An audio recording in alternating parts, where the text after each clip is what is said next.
Hey guys, tonight we're diving into dirt. Not just any dirt, the kind that built empires and maybe ruined a few lives along the way. Picture yourself knee-deep in Sumer's mudflats, 4,000 years before Netflix binges or drive-thrus. The air reeks of wet clay and unwashed ambition. You probably wouldn't last a day here. No sunscreen, no DoorDash, and definitely no sympathy from the accountants. So, before you get comfortable, take a moment to like the video and subscribe. But only if you genuinely enjoy what I do here. Drop a comment where you're watching from and your local time. Tell me if your morning coffee's kicking in or if you're half asleep in Sydney. Now, dim the lights, maybe turn on a fan for that soft background hum, and let's ease into tonight's journey together. Your sandals squelch through river silt, the Tigris kissing the horizon like a lazy lover.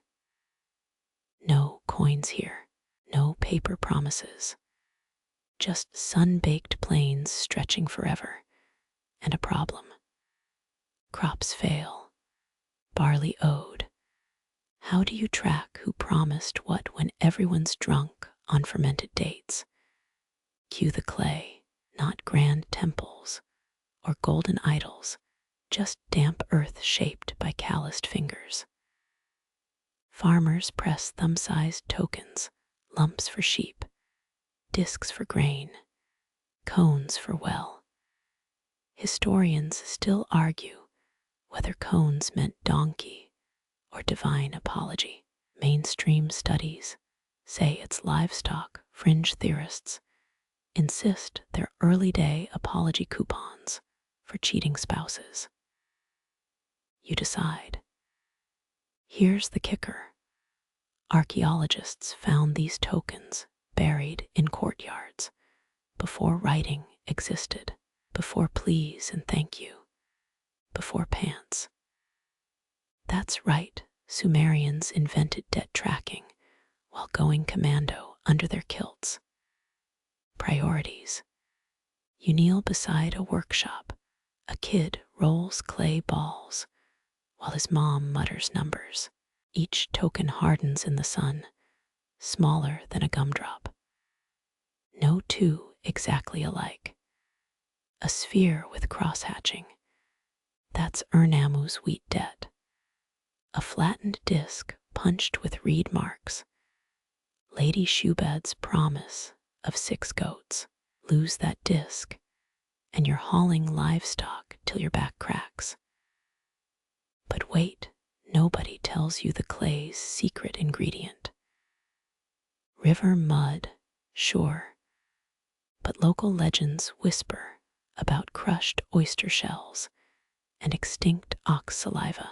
No kidding. A 1950s dig report describes a mystery binder in the tokens.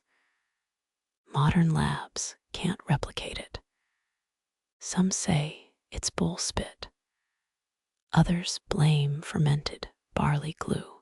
Either way, Sumerian superglue beats your dollar store epoxy.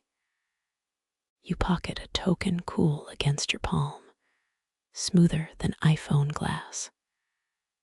This little guy's why we've got mortgages, student loans. That time you borrowed your roommate's e-bike and forgot for 6 months. Blame the Sumerians. They turned "I'll pay you back Tuesday" into baked earth receipts. A trader squints at your token, carves a squiggle with a rusty reed. That's his signature, or his cousin's, or a doodle of his favorite sheep. Literacy's optional when clay's your contract. Dispute his math. Too bad.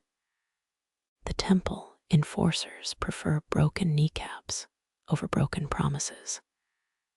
Fun fact, the oldest known tokens date back to 8,000 BCE, right around when humans stopped chasing mammoths and started chasing interest rates. But here's the spicy bit. Researchers found token-filled bowls in cradle boards. Babies slept next to debt ledgers. Metaphor or ancient sleep training hack. The sun dips. Dust devils whirl through empty streets. You spot a basket by a well, tokens clinking inside like macabre wind chimes. One per debtor. Miss a payment, and the priest adds a pebble. Too many pebbles. Let's just say the desert full of unmarked graves. But hey, cheer up. These clunky tokens birthed writing. Those squiggles on clay envelopes. Proto-cuneiform. Accountants got sick of guessing which cone meant goat versus divine wrath. So they started etching labels, civilization's greatest hits, invented by overworked clerks. As night falls, you hear it, the scratch of reeds on wet clay. Scribes hunched over tablets, moonlight glinting off their sweat. They're the original coders, turning human promises into permanent lines. Debugging meant smashing the tablet and starting fresh.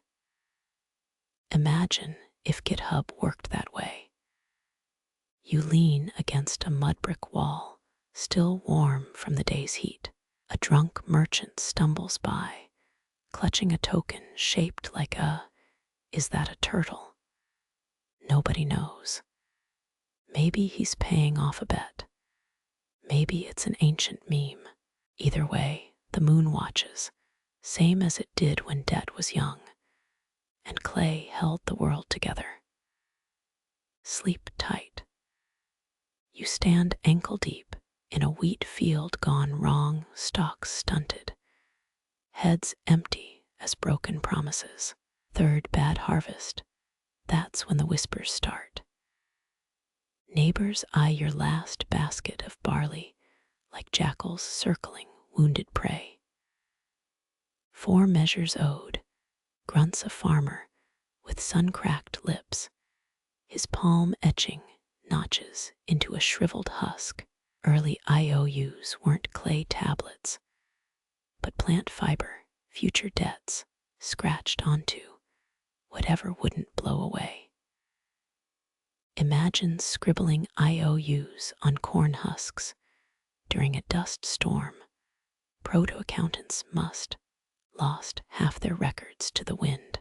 Yet records show the temple of Ina in Uruk stored grain loans as early as 3000 BCE. Priests tallied deficits with frightening precision. Miss a payment, and suddenly your ox belongs to the gods. Here's the kicker. Some farmers tried paying with garlic cloves stuffed into husk scrolls. Yes, garlic. Archaeologists found a stash near Nippur labeled defensive stockpile, though historians still argue whether priests accepted it as currency or just really hated vampires. You split your last barley ration, half for the temple's vaults, half for crying children. Trust frays faster than sun-bleached rope. A debt collector arrives with a clay tablet instead of a husk, its surface pocked with bean-shaped indentations. No more wind stealing what's owed, he smirks. The first durable contracts weren't noble innovations. They were born from desperation and bad handwriting. Picture your ancestors squinting at a scribe's ledger. 60 lentils borrowed, 59 repaid, 1 tiny seed short. The punishment: 30 days maintaining temple irrigation ditches. Early interest rates were brutal, though some say the ditches fed communal fields, turning punishment into public service. Debtors started hiding token baskets in false bottomed jars, proto-safe, deposit boxes, minus the polite bank tellers. One found in contained 72 mini clay animals, sheep, goats, a chubby pig missing its snout. Jokes aside, losing tokens meant losing your standing. No clay, no proof you hadn't gambled away your daughter's dowry. Wind kicks up again, but now tokens clatter in their baskets, mocking the storm. You trace a finger over a pyramidal debt marker. Cold, unyielding. Unlike wheat, it won't rot or sprout lies. The system's genius is its cruelty. Clay remembers what flesh forgets. Farmers mutter about stolen tokens buried beneath lunar eclipses. One zealot claims the moon god Nana swallows them to punish tight-fisted lenders. Never mind that lunar phases made loan deadlines easier to track. But try telling that to a man who's just found his token stash replaced with chicken bones. Here's an oddity. Cuneiform tablets mention ghost tokens, debts so old their owners had died. Heirs inherited obligations alongside family names, eternal repayments chaining generations. Some broke the cycle by smashing ancestral tablets during eclipses. Risky, unless you enjoy dodging temple assassins. By late afternoon, you're weighing lentils against clay discs, each click of the scale, a pendulum between hunger and ruin. The sun dips below ziggurat peaks. Your shadow stretches long and thin across the ledger. Numbers don't care about drought. Clay doesn't forgive. An old woman spits at the tax collector's feet. Her token pouch holds nothing but blue beads and teeth. Guards drag her away as you press your thumb into a fresh tablet. The imprint stays crisp for now, but cracks always find clay. Just wait. Your thumbprint hardens on the tablet, a temporary seal against the inevitable. Now comes the real work, fingers plunging into wet clay from the Tigris banks. Cold silt squelches between your knuckles. You pinch a sphere no larger than a fig.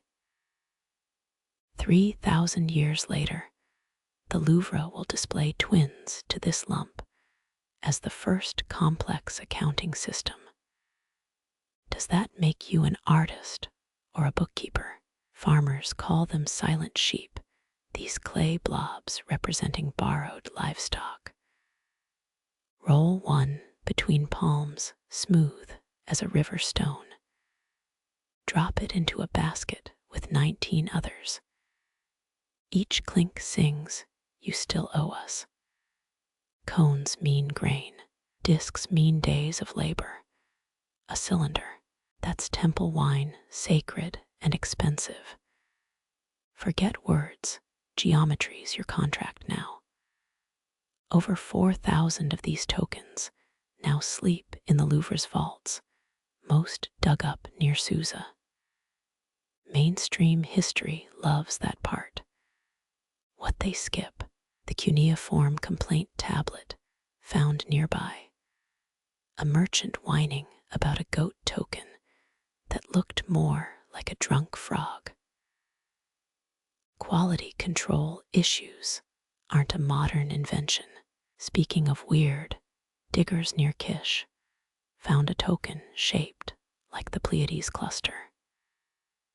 7 pinpricks in clay. Some priestesses attempt to correlate debts with star movements. Maybe she thought aligning tokens with constellations would make repayments celestial.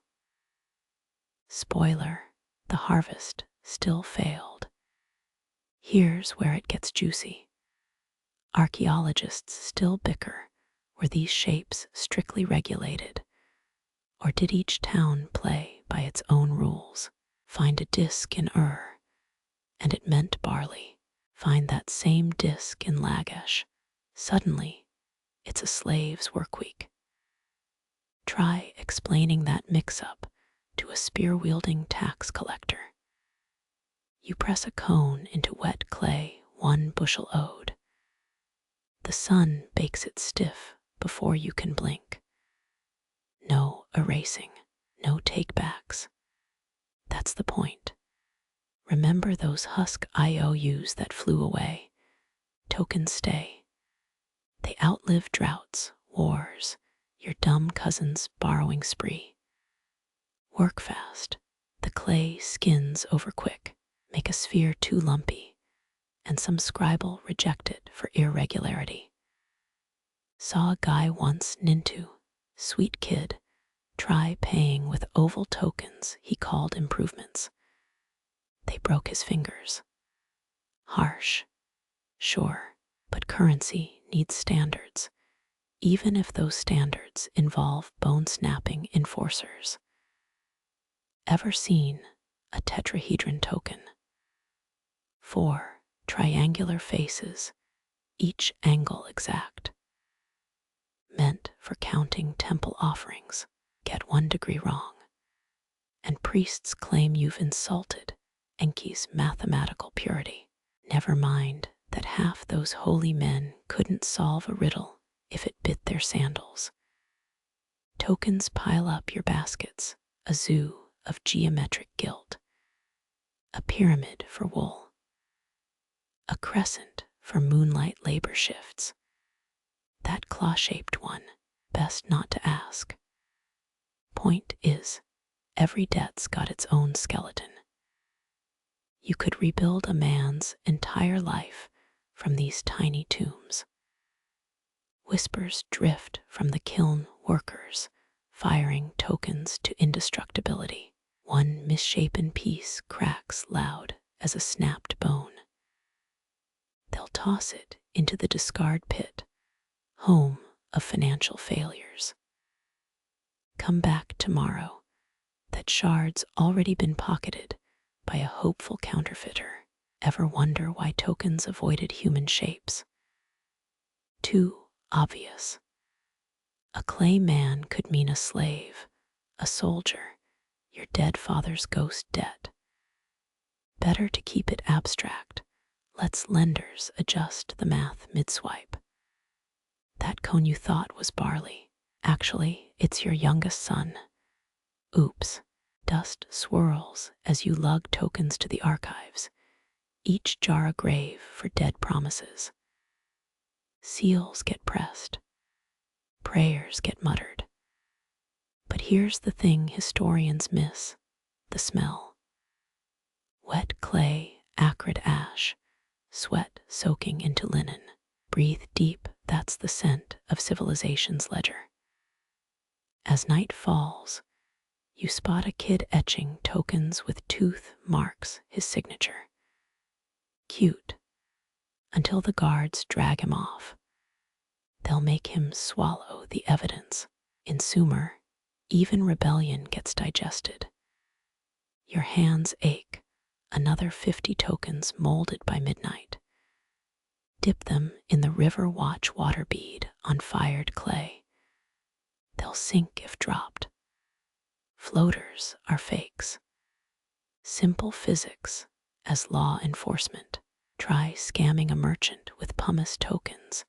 See how long your kneecaps stay intact. One last thing, those chicken bones from section 2.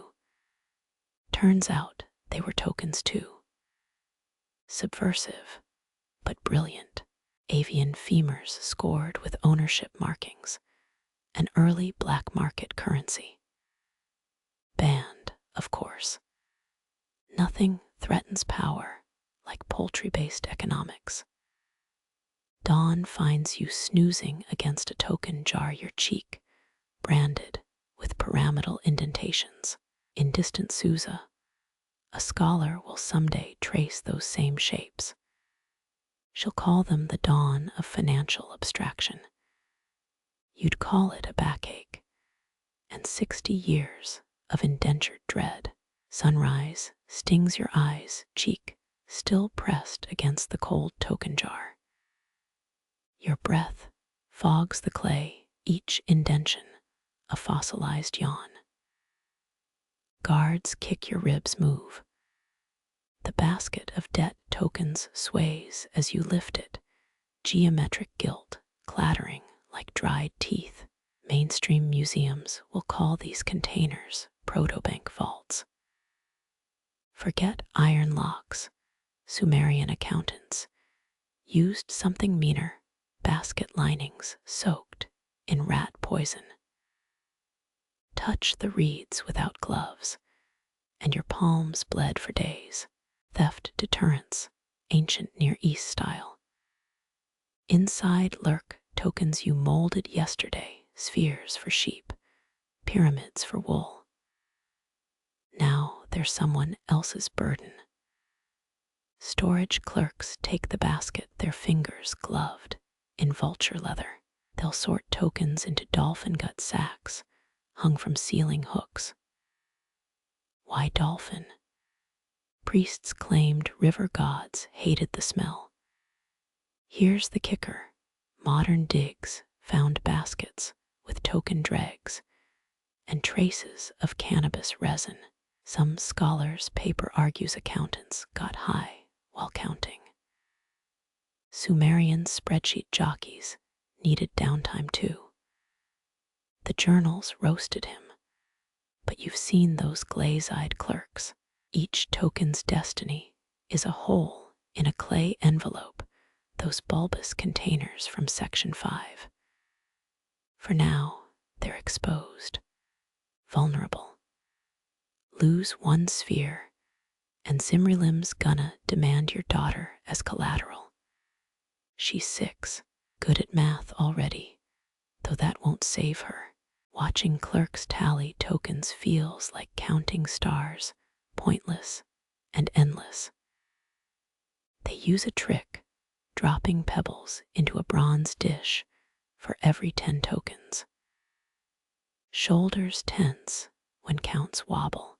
A missing token means a family tree chopped down. Historians still argue whether storerooms grouped debts by type or deadline. Argue all you want, the clerks here organize by terror. Ox debts on the left, human labor on the right. The Ninki's gonna scream pile in the corner. You spot a clerk stealing, subtle as a donkey in a temple. He pockets a cone token meant for barley taxes. But here's the thing, he leaves a tiny clay bead in its place. Later, you'll hear his screams. They caught the bead marked with fly wings. Underground symbol for traders. Token baskets have rules. Never place sheep tokens near labor discs. They'll breed new debts. Superstition? Maybe. But last month, idiots stored oxen cones beside childbirth crescents. Next harvest, 10 stillborn calves. Coincidence? The priesthood raised everyone's interest rates. Your favorite quirk, accountants whisper to the tokens, lips moving fast, promises, pleas, threats. Like the clay might snitch. Maybe it does. That Kishite merchant who defaulted. His tokens sprouted a hairline, cracked the night before he fled. Divine accounting's a bitch. Midday heat warps the ledger room air. Token baskets emit a low hum. Don't ask if it's bees or bad wine. Guard Captain Nurgle slumps against the wall, snoring. His neck pouch bulges with contingency tokens, standard issue. Each king mints disaster debt blanks for wars and plagues. Some clerk's kid just drew eyes on a barley cone, pupils like crescent moons. Adorable, until you realize it's cousin Nisaba's debt marker. Now the thing watches you. Later, the priests will declare it an omen. Interest rates double for sentient obligations. Ever notice how debt ages? Fresh tokens gleam eggplant purple from tigress clay. Older ones fade to bone white, their edges worn smooth by greedy fingers. The whitest token here, 30 years old, represents your grandfather's unpaid beer tax. Compounded annually, you'll die owing 300 sheep, world's first written contract. Probably. But the real genius is the failure rate. 1 in 12 tokens cracks during firing. Natural error margin lets priests blame the gods instead of their own greed. Enlil shattered your token, pay double or face his flood. You swipe a defective token, a labor disc split down the middle. Joke's on them, tomorrow you'll bake it whole again. Sell it to a desperate potter from Umma. Pocket the profit, nothing like arbitrage, with a 2,000-year head start. Dust devils swirl through the ledger room, tokens chiming like flawed bells. Somewhere, a sack tears. Discs roll across the floor, accountants dive like fishermen, netting silver carp. Too slow. A cone token rolls into a rat hole lost.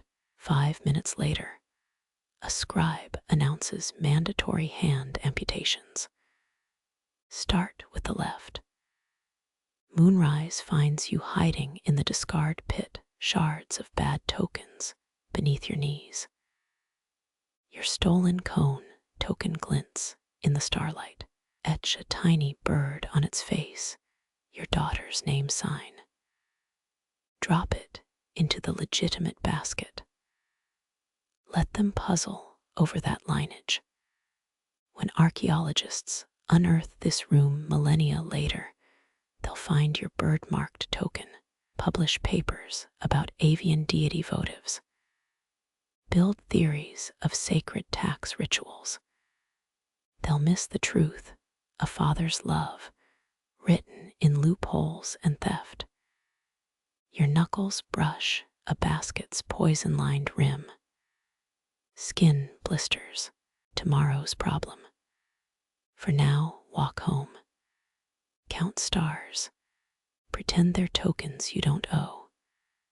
Your blistered fingers trace the first envelope prototype, a hollow clay egg thicker than your thumb. Inside rattles a debt token for 6 goats. The innovation's brutal. Bake the whole thing shut. Seal it with your thumbnail's whorls. Break it open prematurely, and the temple finds you 7 goats instead. Mainstream digs at Uruk found these baked blobs by the thousands, most still intact. Here's why. Sumerian contracts required both parties to keep sealed copies. Lose yours, and the other guy's envelope became gospel. Even if he lied, the clay's still damp as you press a cone-shaped labor token inside. Your thumbprint sinks deep, a spiraling bullseye. Assistant scribes mock your cautious squint. It's just dirt. Then you remind them last week. A merchant's fake thumbprint got his tongue pinned to a market stone. Ever notice envelopes resemble pregnant beetles? Intentional. Priestesses believed debt gestated like life, swelling until birthed through payment. Some accounts claim midwives attended important contract sealings.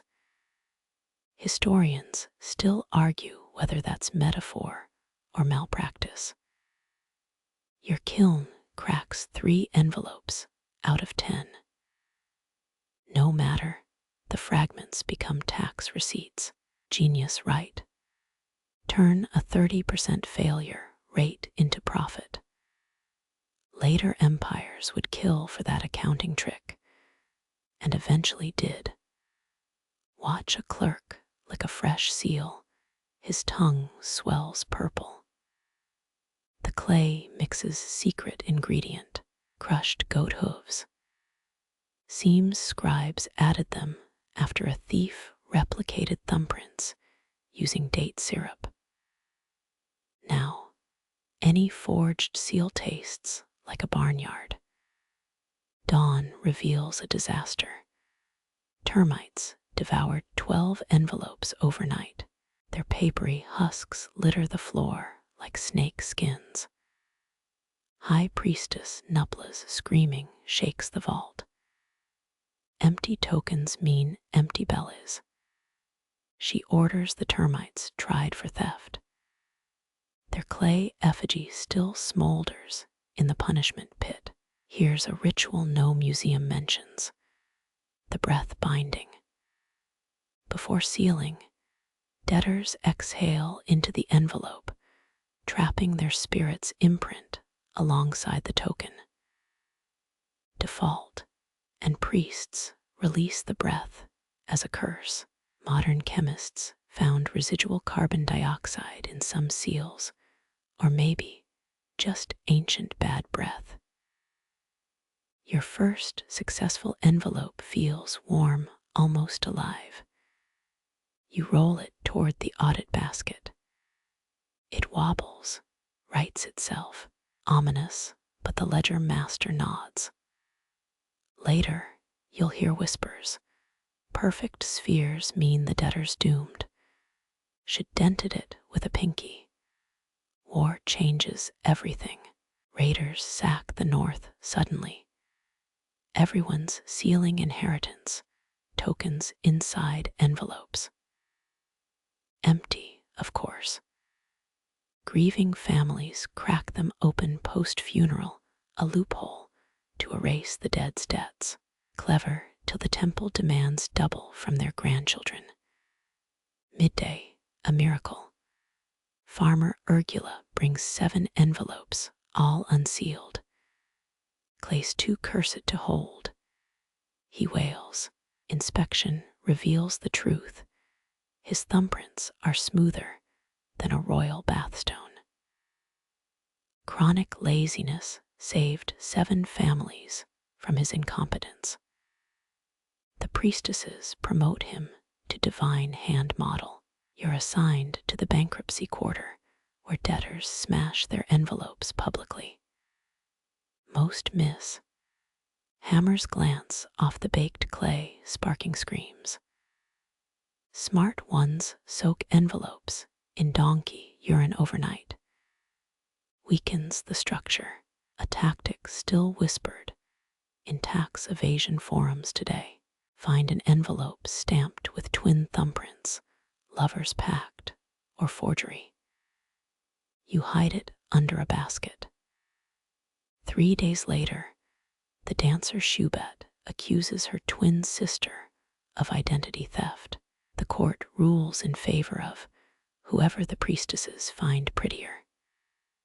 Ever pressed a seal too hard? The token inside shatters. Clay dust mocks your caution. Fixable. Sprinkle barley flour into the envelope, reseal. Pray no one notices. Works 8 times out of 10. The other 2, well, prison labor builds character. Moonlight reveals envelopes swelling slightly, temperature shifts, or dark magic. You vote for moisture absorption, but tell that to the accountant who stored his in a wine cellar. They expanded until exploding allegedly killed a guard. His widow still sends you apology tokens. Peel a failed envelope open, baby scorpion inside, stinger poised. Someone's idea of collateral. You toss it into the ratification fire. The sizzling hiss sounds like your name. Debt's a language even arachnids understand. That fancy merchant from Dilbat. His enameled envelopes dazzled the court until priests discovered lead mixed into the clay, heavy enough to sink in water. Trial by river found him guilty. His heirs still send gift envelopes that plummet to riverbeds. Final shift.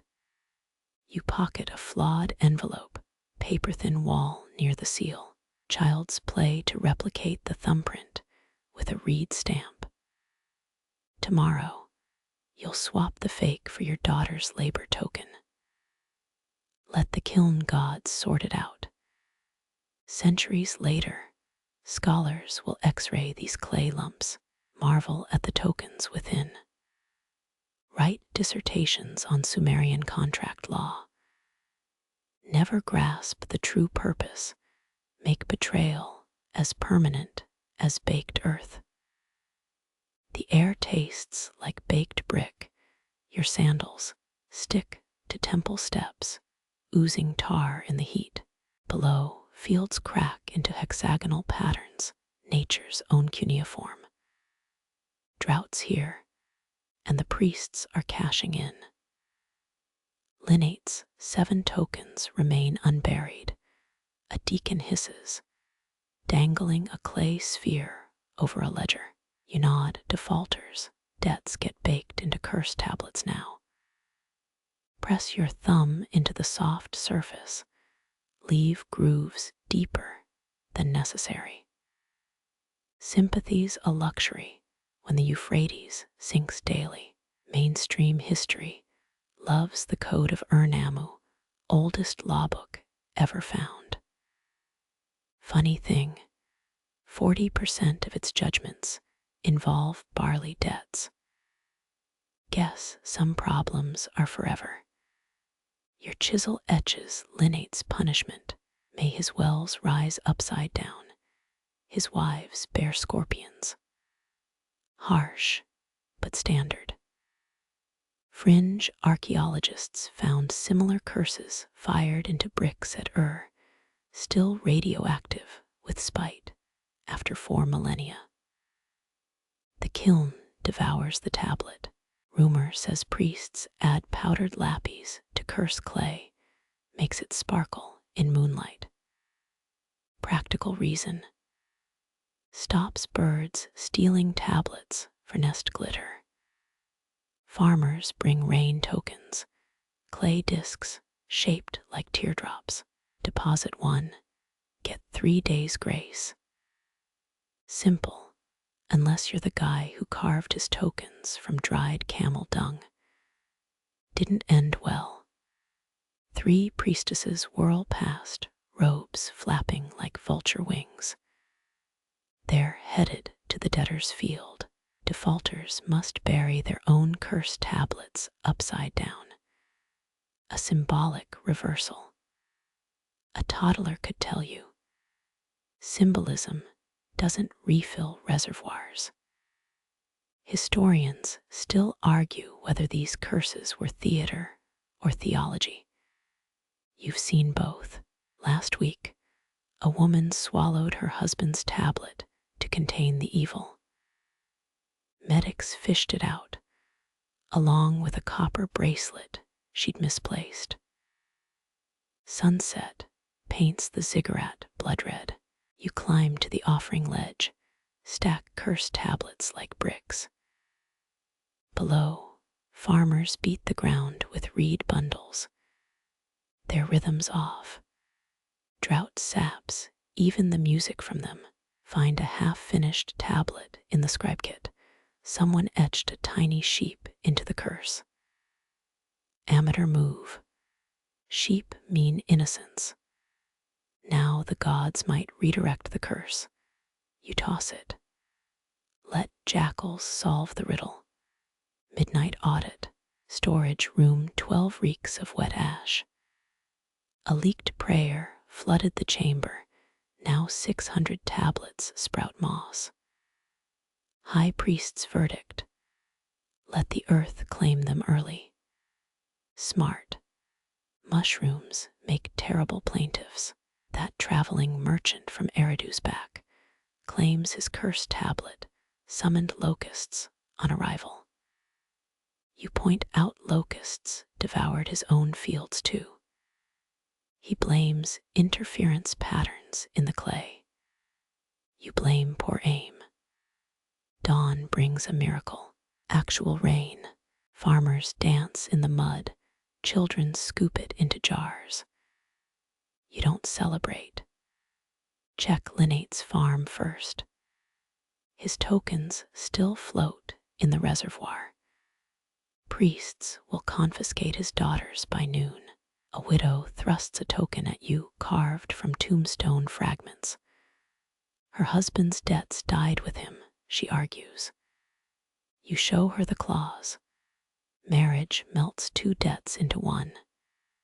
She spits in the brazier. It hisses, a brief, wet anger. Rebel priests offer mercy recasts. Melt your tablet. Forge a smaller debt. 11 shekels per gram. Cheaper than drought, but risky. Last reformer got entombed in his own molten clay. The trial was Chinese letter, Chinese letter, Chinese letter. You pocket a cracked rain token, its edges worn smooth from begging hand friction. Maybe planted on a wealthy debtor's plot. Let the gods sort the paperwork. Harvest month ends, 53 cursed tablets, returned unsigned, their bully cracked by heat. The priestesses declare it divine intervention. You quietly note their storage room faces south. Sometimes gods are just bad architecture. 1 tablet remains. Yours. Etched with a debt even the Nile couldn't quench. You press it into the kiln's mouth.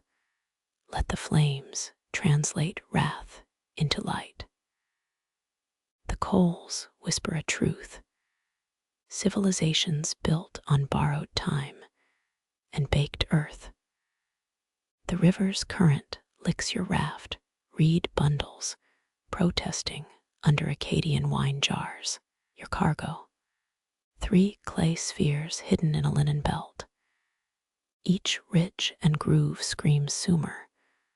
But here, beyond the Euphrates, shapes become strangers. Akkadian guards poke your raft with bronze-tipped spears. One snorts at your accent, calls your tokens mud marbles. You unknot the belt. His eyes narrow. Recognition flickers. Geometry needs no translator. Mainstream textbooks claim Akkad adopted Sumer's token system wholesale. Not quite. Their scribes added notches, vertical cuts, meaning interest. First recorded case of compound debt. Innovators or loan sharks. Depends who drowned in it. You trade a cone-shaped token for a crate of cedar wood. The Akkadian merchant bites it, testing hardness. His teeth leave no mark. Satisfied. Locals say soft tokens caused Elam's market crash last flood season. Nobody trusts clay that yields. Foreign bazaars hum with token fraud. Clever fakes surface. Hollow spheres weighted with sand. Discs painted to mimic kiln-baked cracks. The tell, rain. Fraudulent clay melts into sludge during monsoon hymns. Real debt endures. A child tugs your sleeve, offers a lucky token shaped like a frog. Its belly bears cuneiform, property of Naram-Sin's granary. Stolen goods, sold as charms. You buy two, souvenirs or evidence. Let the priests decide. Historians still argue whether Akkad improved the system or corrupted it. You've seen ledgers where interest tokens outnumbered principles, clay replicas breeding like locusts. One merchant buried his vault beneath a latrine, poetic justice or poor planning. Midnight in a Dilmunite tavern. A Mari trader slams a tablet on the table, Sumerian promise of payment, wrapped in Phoenician tin. His hands jitter from navigating 8 dialects. You toast with date wine, liquid courage for tomorrow's haggling. Dawn reveals your raft's new stowaway, a sun-baked accountant from Ebla. He diagrams token conversion rates on your sale triangles for grain, dots for slaves. You add a zigzag. Risk. He frowns. Math hates truth. Elite merchants use token poetry, arranging spheres to form riddles. Solve it, earn a discount. Fail, pay double. Today's puzzle: 6 cones circling a perforated disc. You rearrange them into a barley stalk. The answer: interest grows in silence. A storm cracks the horizon. Your Eblate friend secretes tokens in old pouches, shouts about waterproofing the future. You stash yours in a hollowed-out loaf. Let the Nile judge which preservation tactic tastes better. Caravan myths whisper of ghost tokens, clay pieces spat up by volcanoes, marked with no known script. Find one, and you're either blessed or cursed. Your belt holds a pumice lump from Ashur. Fake, probably, but hope needs no notary. Border check at Kanesh. Hittite officials demand tribute tokens for passage. You protest. They've doubled the tariff since spring. The captain shrugs. Inflation travels faster than camels. You pay. Geography trumps fairness. Nightfall in a haddock village. Elders inspect your tokens under torchlight. They laugh at the cones, carve identical ones from cheese curd. Debt should rot if unpaid. Their chief grins. A philosophy, also a snack. Your last trade: 7 Nisaba tokens for a scarab amulet. The Egyptian trader eyes their spiral engravings, sacred geometry in his land. Secrets weigh the same in any desert, he murmurs. The amulet warms your palm. Or maybe the lie does. You pocket a clay shard from each port, edges jagged, as the languages haggled over them. By journey's end, they'll form a mosaic or a headache. History doesn't care which. The raft drifts.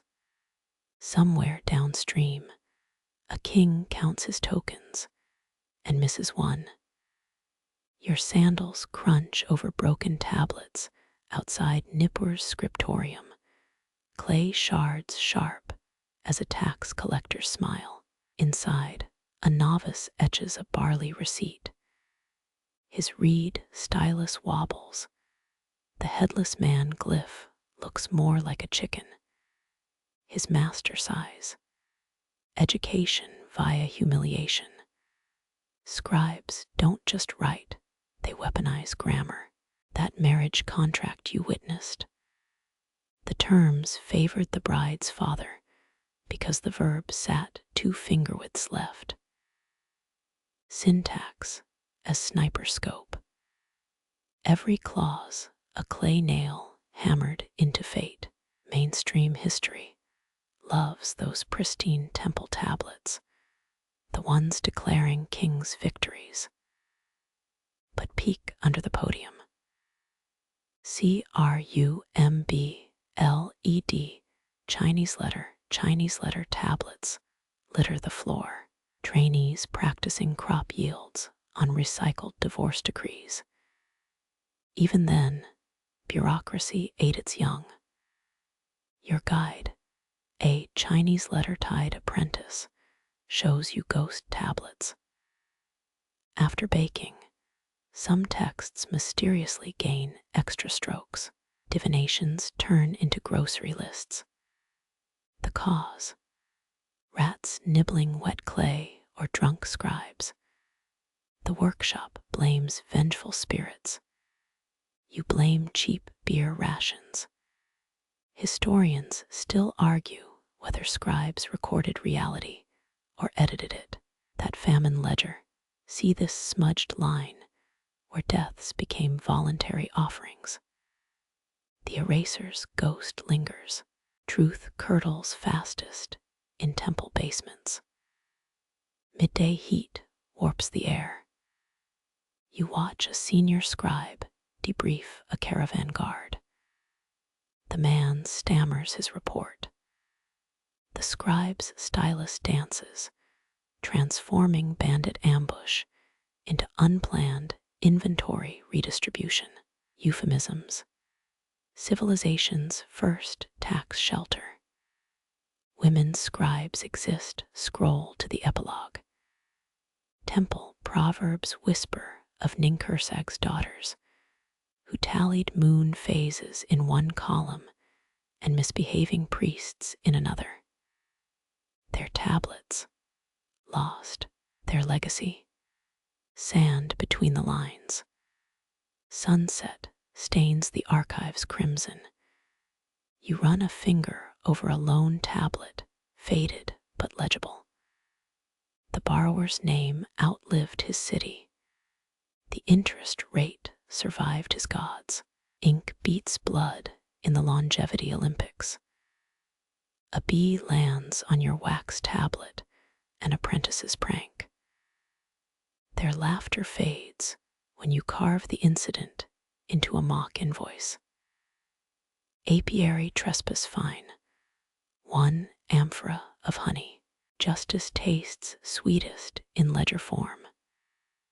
Night brings palace auditors reviewing grain reports. Their lamps flicker over columns. One yawns, his stylus slips.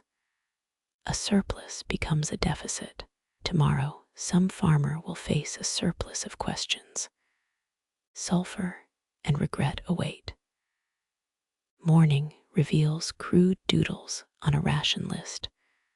A donkey mounting a tax official. The head scribe pretends not to laugh. Discipline comes in the form of transcribing weather reports. In triplicate, from drought decades, you pocket a discarded practice tablet, a shopping list merged with love poetry. 16 onions. My heart pounds like a defective kiln. Scholars will dissect this someday. Misread passion as religious allegory. The river calls. You exit past a newly fired tablet, its glyphs still warm. The scribe whispers a prayer to Nadaba. But words matter more, always more. The clay hardens, another truth fossilized. Moonlight glazes the palace foundations, each brick imprinted with thumb-sized hollows. You kneel, brushing dust from a cavity. Inside rests a clay sphere no bigger than a walnut. Debt as mortar. Progress built on IOUs. Workers haul limestone blocks past you, their ropes groaning under the weight. A foreman barks orders, but you're eyeing his belt. 7 token pouches sag against his hips. Kings tax their architects too. Every monument's just someone else's collateral. That sphere in the wall. Mainstream museums display ones like it, oversized royal tokens from Ur's third dynasty. They'll tell you it's symbolic. Don't believe it. Debt, never metaphors, scrape the surface. Faint lines appear, a king's seal compressed under 10 generations of whitewash. Historians still argue whether these were actual owed quantities or cosmic IOUs to Enki, god of sweet waters. Either way, someone's getting paid. A shadow looms. You turn as a laborer drops his chisel. It cracks a brick, revealing 3 cone-shaped tokens inside. His foreman lunges, not to punish, but to pocket the clay. Finders keepers. Losers weep in debtor cells. Night shift brings torchlight dancing over half-built cigarettes. You crouch beside a brickmaker's pit. His molds sit empty. Why? The clay's all been kneaded into tokens, 73 of them, stuffed into a rotting reed basket. Even earth answers to accountants. Listen, that's not wind whistling through scaffolds. It's the scribe tallyman humming as he works. His tune, the hymn of broken vows, popular in taverns where defaulters drown their fears. Sing louder, friend, the vaults are listening. Dawn exposes yesterday's folly. The northeast pillar leans, blame those lighter tokens in its base. Quick fix. They'll bake thicker ones tonight. Heavy lies the crown, heavier lies the interest. You pocket a discarded token from the midden heap. Flip it. Someone's etched a crude donkey on the reverse. Quirky. Maybe. But tablet VA 243B from Nipper's archives shows similar graffiti alongside royal seals. Even kings got bored. A shout echoes. 2 apprentices drag a chest across the plaza. It spills open, dozens of disc tokens roll downhill. They chase them like children after runaway melons. You don't laugh. Each piece represents a farmer's missing harvest. Season's greetings. Midday sun bakes the plaza. You trace a finger over a token wedged between bricks. It's warm, always warm, like guilt or bad decisions, or both. The architect approaches, wiping his neck with a tax ledger. His sandals crunch stray tokens into dust. See that sunset, he says.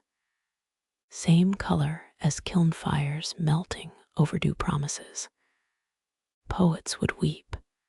Accountants just raise rates. Hunger gnaws. You follow workers to the ration station. Their tokens buy barley mash. Yours. The clerk squints. Foreign clay. He pockets it anyway. When subsistence is currency, everyone launders. Moonrise again. You linger near the brick pits. Frogs croak along the Euphrates. Or are they scribes, chanting repayment schedules? Hard to tell. Civilization's a chorus of owed favors. Before leaving, you press your palm into wet clay beside the worksite. Let future archaeologists wonder. The real mysteries, how we ever believed these tiny weights could hold up the sky. Moonlight slicks the temple steps, your sandals whispering against stone worn smooth by supplicants. Inside, shadows pool beneath the statue of Inanna. Her stone eyes watch a line of hooded figures, priestesses. Their fingers dance across clay discs, etching notches by oil lamp glow. You crouch behind a cedar pillar. Their tally sticks click like cicadas. 5 tokens shift from basket to basket, each transfer punctuated by a soft talk. Harvests measured in moonlight. Debtors' names murmured like prayers. One woman pauses her knife, hovering above a half-formed tablet. She digs a pebble from her robe, places it atop the stack. A widow's tax waiver from III era. Mainstream museums display these exemption stones. Few mention they were granted exclusively through temple women. Grateful debtor or strategic bribe. Either way, arithmetic sanctified. Laughter ripples. A younger priestess holds up a token shaped like, is that a duck? Uruk's envoy paid his grain debt in poultry marks. She snorts. The others hush her. Historians still argue whether these animal tokens represented literal livestock or abstract values. Fringe theory. Ducks meant ducks. Some taxmen just really liked eggs. Dawn bleeds through the doorway. The women exit in single file, each clutching a linen sack. You trail the eldest to a mud brick home. She empties her tokens into a pit beneath the floor. A burial, but for numbers. Her husband's snores rattle the ceiling. She smiles, pressing a token into the wall. Thousands fill the cracks, clay scales balancing household debts. His drunken boasts about barley yields won't last the week. Her ledgers will outlive his bones. Hunger drives you to the market. A fruit seller argues with a temple girl over melon prices. The girl produces a crescent-shaped token. The vendor freezes, bows, hands over the fruit. Sacred IOU, no refunds. Night returns. Back at the temple, the priestesses bake their tablets. Firelight reveals something odd, palm prints pressed into the clay edges. Not seals. Too small. Some scholars' pet theory claims these were priestesses. Fingerprints. Ancient Hashmi-2 movement marking work under duress. More likely, sweaty hands slipping.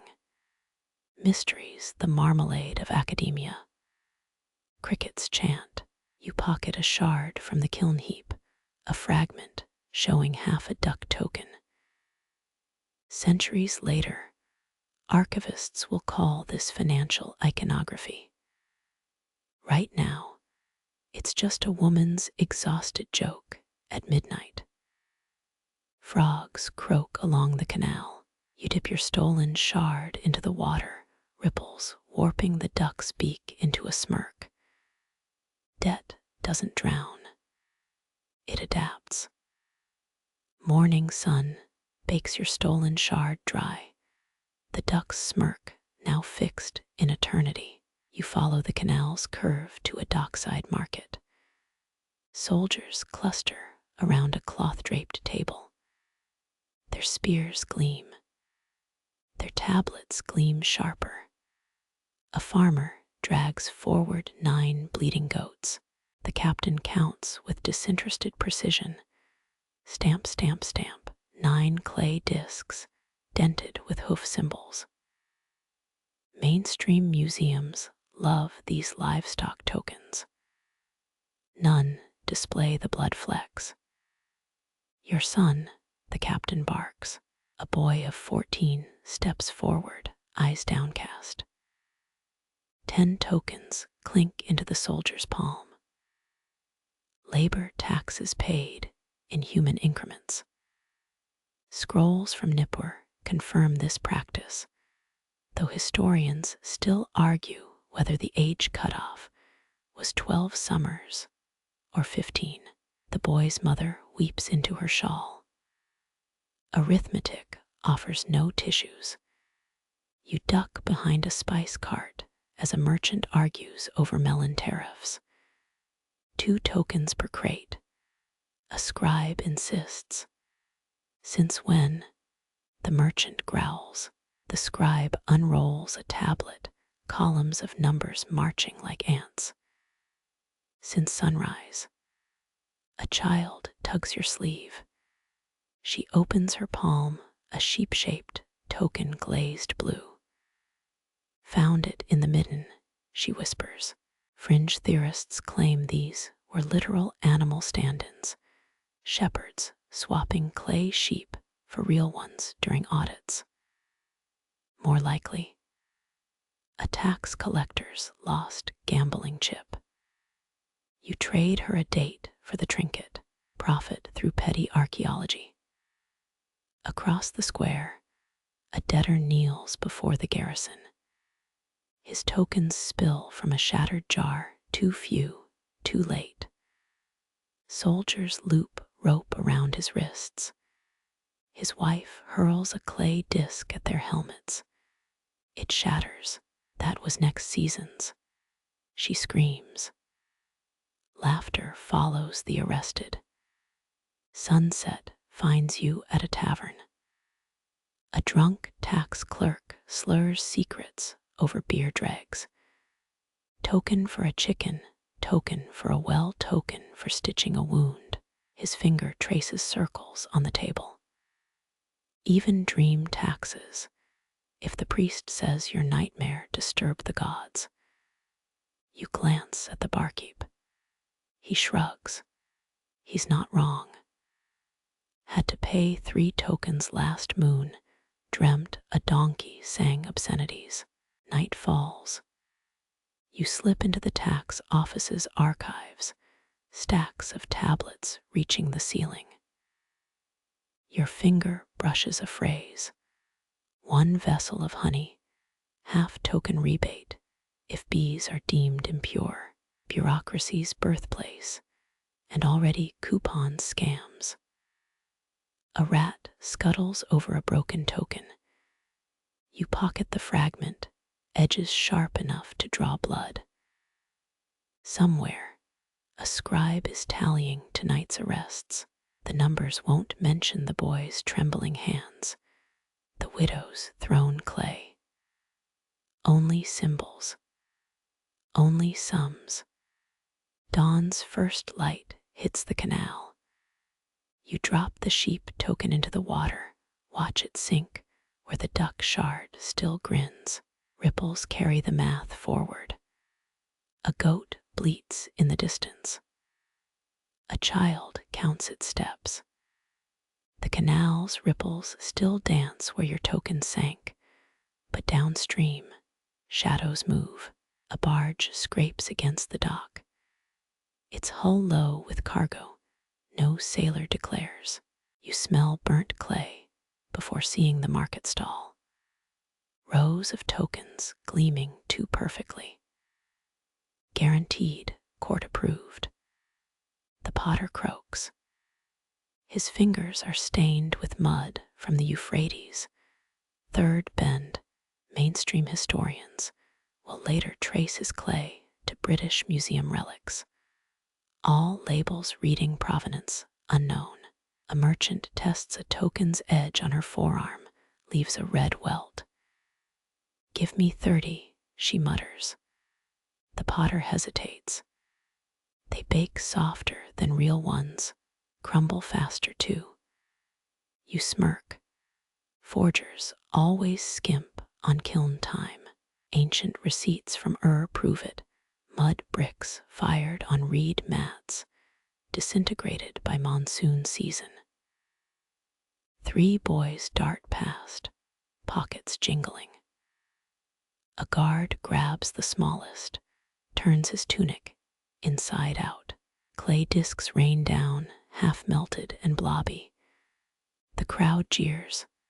Cut purse. Someone shouts. The boy spits, not fake, just overloved. Historians still argue whether overloved was code for my uncles, a terrible counterfeiter. You drift toward the riverbank, where mud swallows footprints. Something glints in the reeds, a severed hand, palm up. No blood, just clean bone and the stub of a copper blade. Standard penalty for forgers, or maybe bad poets. 3 token-shaped scars mark the wrist. A fish nips at a severed finger. Dinner and a show. A whistle shrills. You pivot, see the potter's stall collapse in a cloud of dust. Guards kick through the rubble, unearthing clay molds shaped like temple seals. Thought you could copy Uruk's bulls. One laughs. The potter wails. Their art. Later, fringe theorists will claim these molds held invisible ink made from crushed garlic and dried frog bile. For now, just a man sobbing into his counterfeit life savings. Dawn bleeds into morning. A tax barge drifts past, clerks comparing ledgers. One drops a token, watches it sink. Don't matter, his companion shrugs. We'll tax the fish for hiding it. You finger the sheep token's twin in your pocket. Real clay stays cool in the heat. Counterfeits sweat like a liar's neck. At the quay, a sailor barters passage with tokens stamped like lion paws. Legit, you ask. He bites one, leaves teeth marks. Real ones crack clean. He grins, spitting clay. These, they taste like regret. You wonder how many authentic relics in future museums will bear molar imprints. A commotion erupts at the granary. 3 men haul a donkey cart piled with grain sacks, each stamped with a token only half-baked. The overseer sniffs a sack, licks the seal, and roars. This is yesterday's tax rate. A debtor's shortcut becomes a public spectacle. Women toss rotten figs as guards drag the men away. Their clay fakes crumble in the road, stepped on by goats, who'll later shit perfect circles. Poetic justice. You trade your last date for a clay antique from a vendor near the date groves. It's warm, still damp. When you press a thumb into it, the design smears. Aged naturally. The vendor insists. You nod solemnly, like your conscience. He blinks. You toss the blob into the river, watch it dissolve into the same currents carrying the duck shard, the sheep token, the severed hand. All clay returns to mud eventually. Torchlight flickers on night patrols. A scholar crouches in an alley, comparing stolen tokens under moonlight. This one's got barley marks, but the cuneiform's Neo-Sumerian.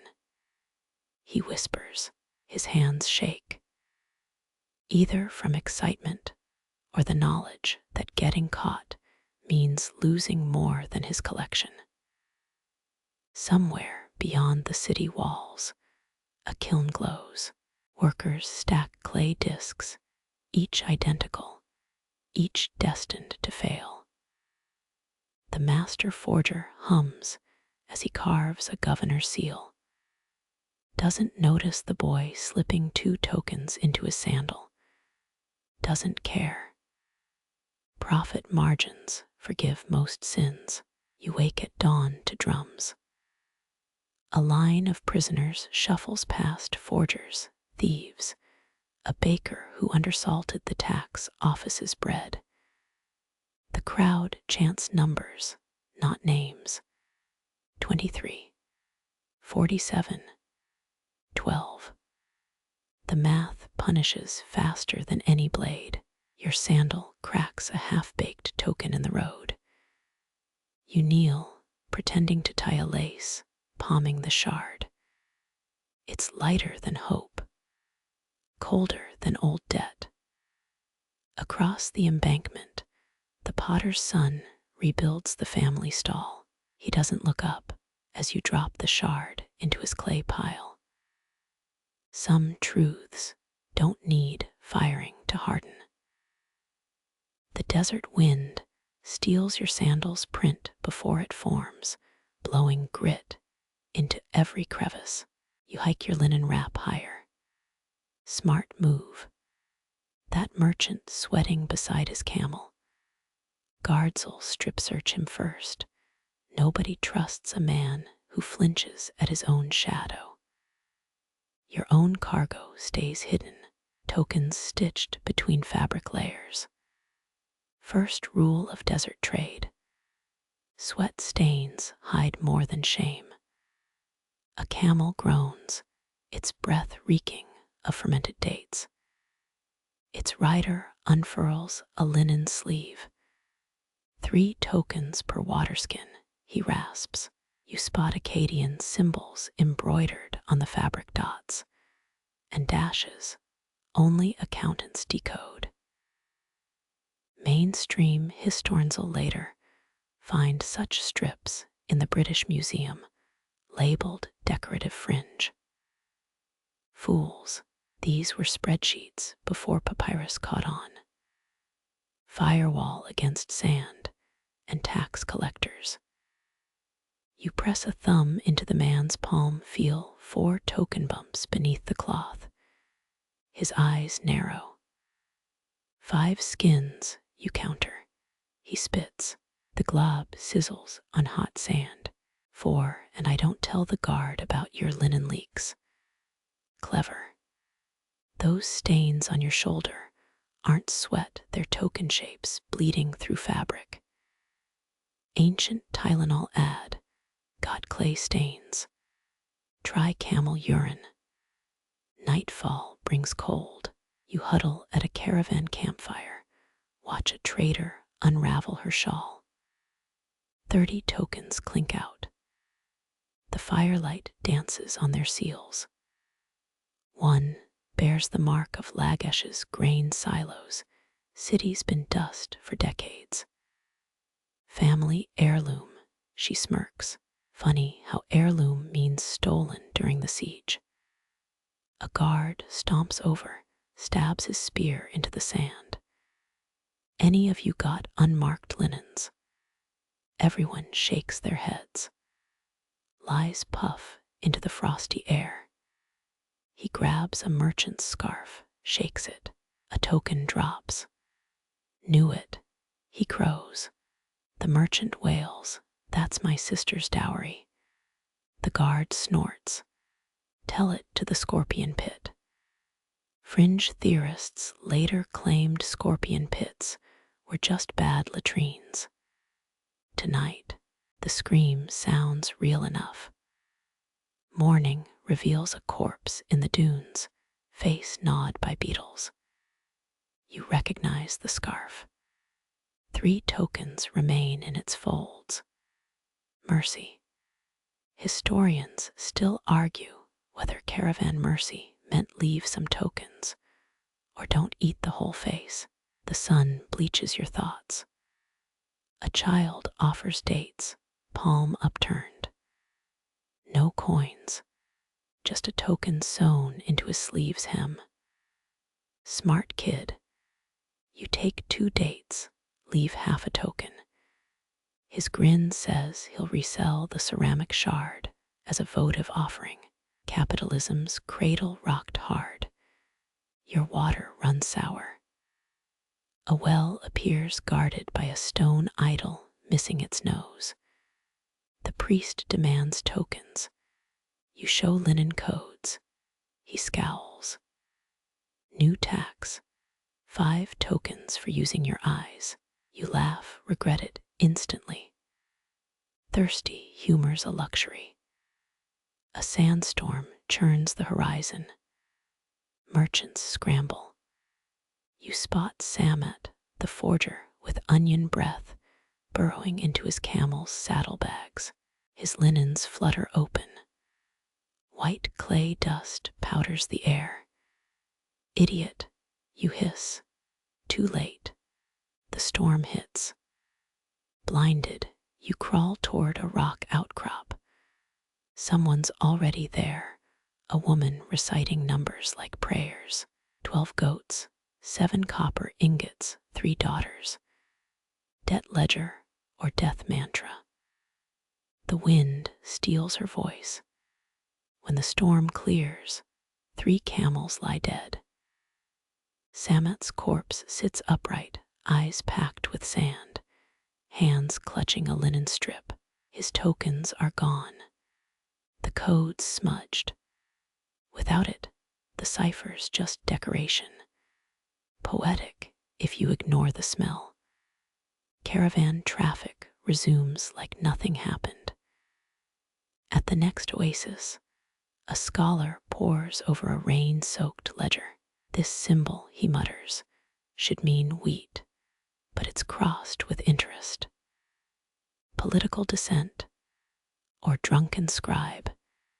His hands tremble, not from fear, from realizing his life's work might be typos. You trade linens for a fig cake, biting into grit. The vendor shrugs. Sans free seasoning. A boy runs past, trailing stolen tokens from his sash. Guards trip on his dropped loot.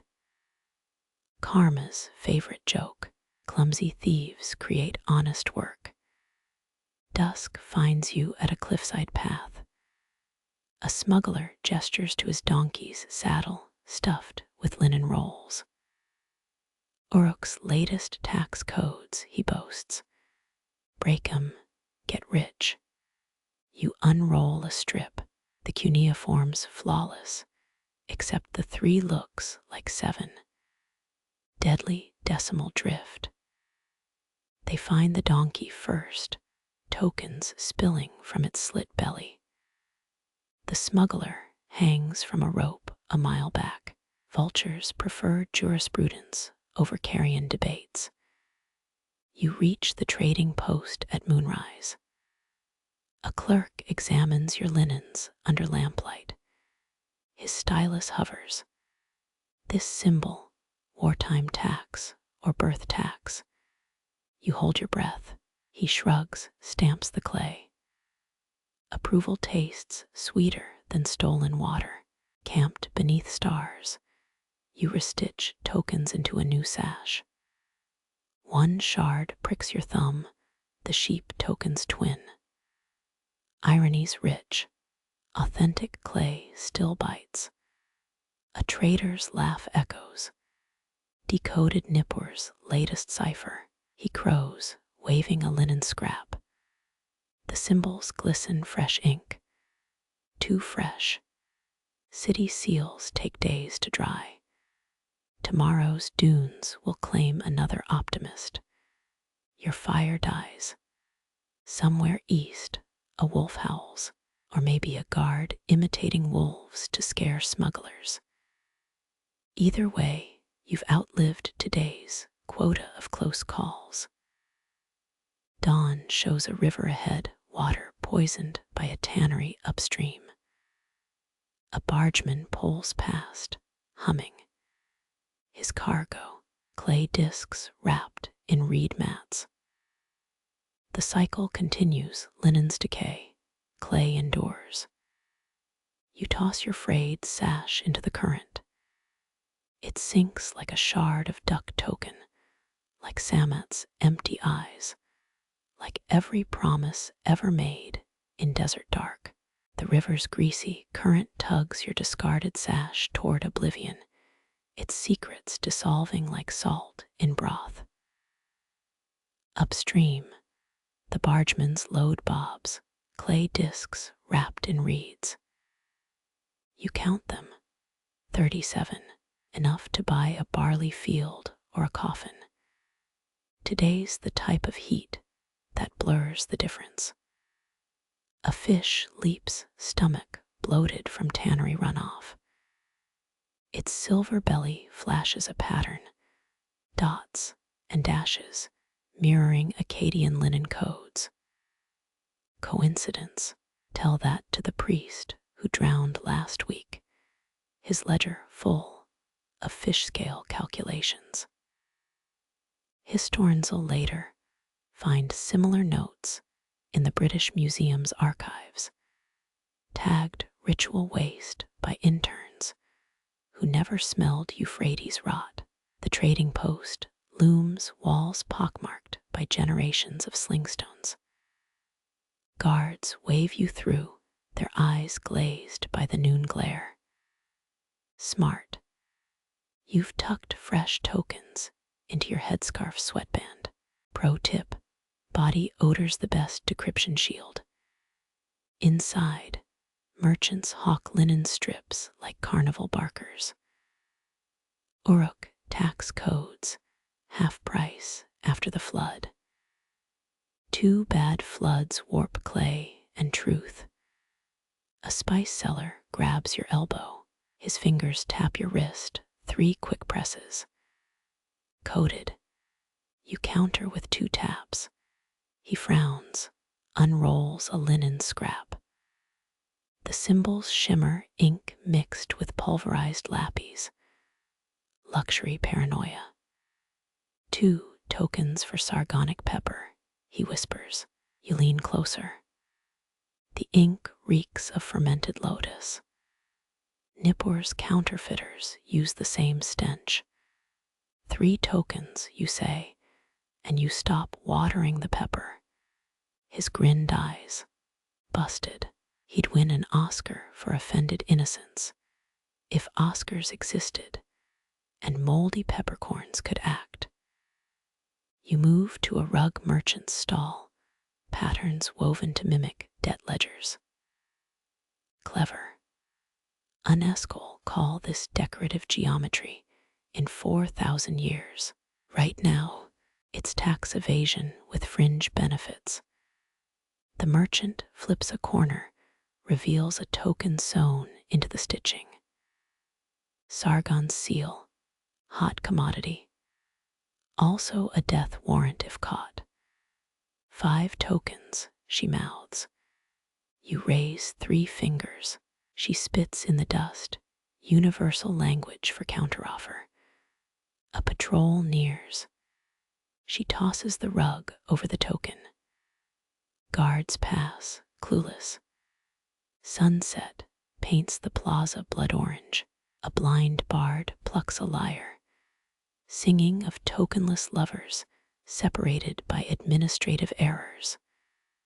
Crowd laughs. You don't.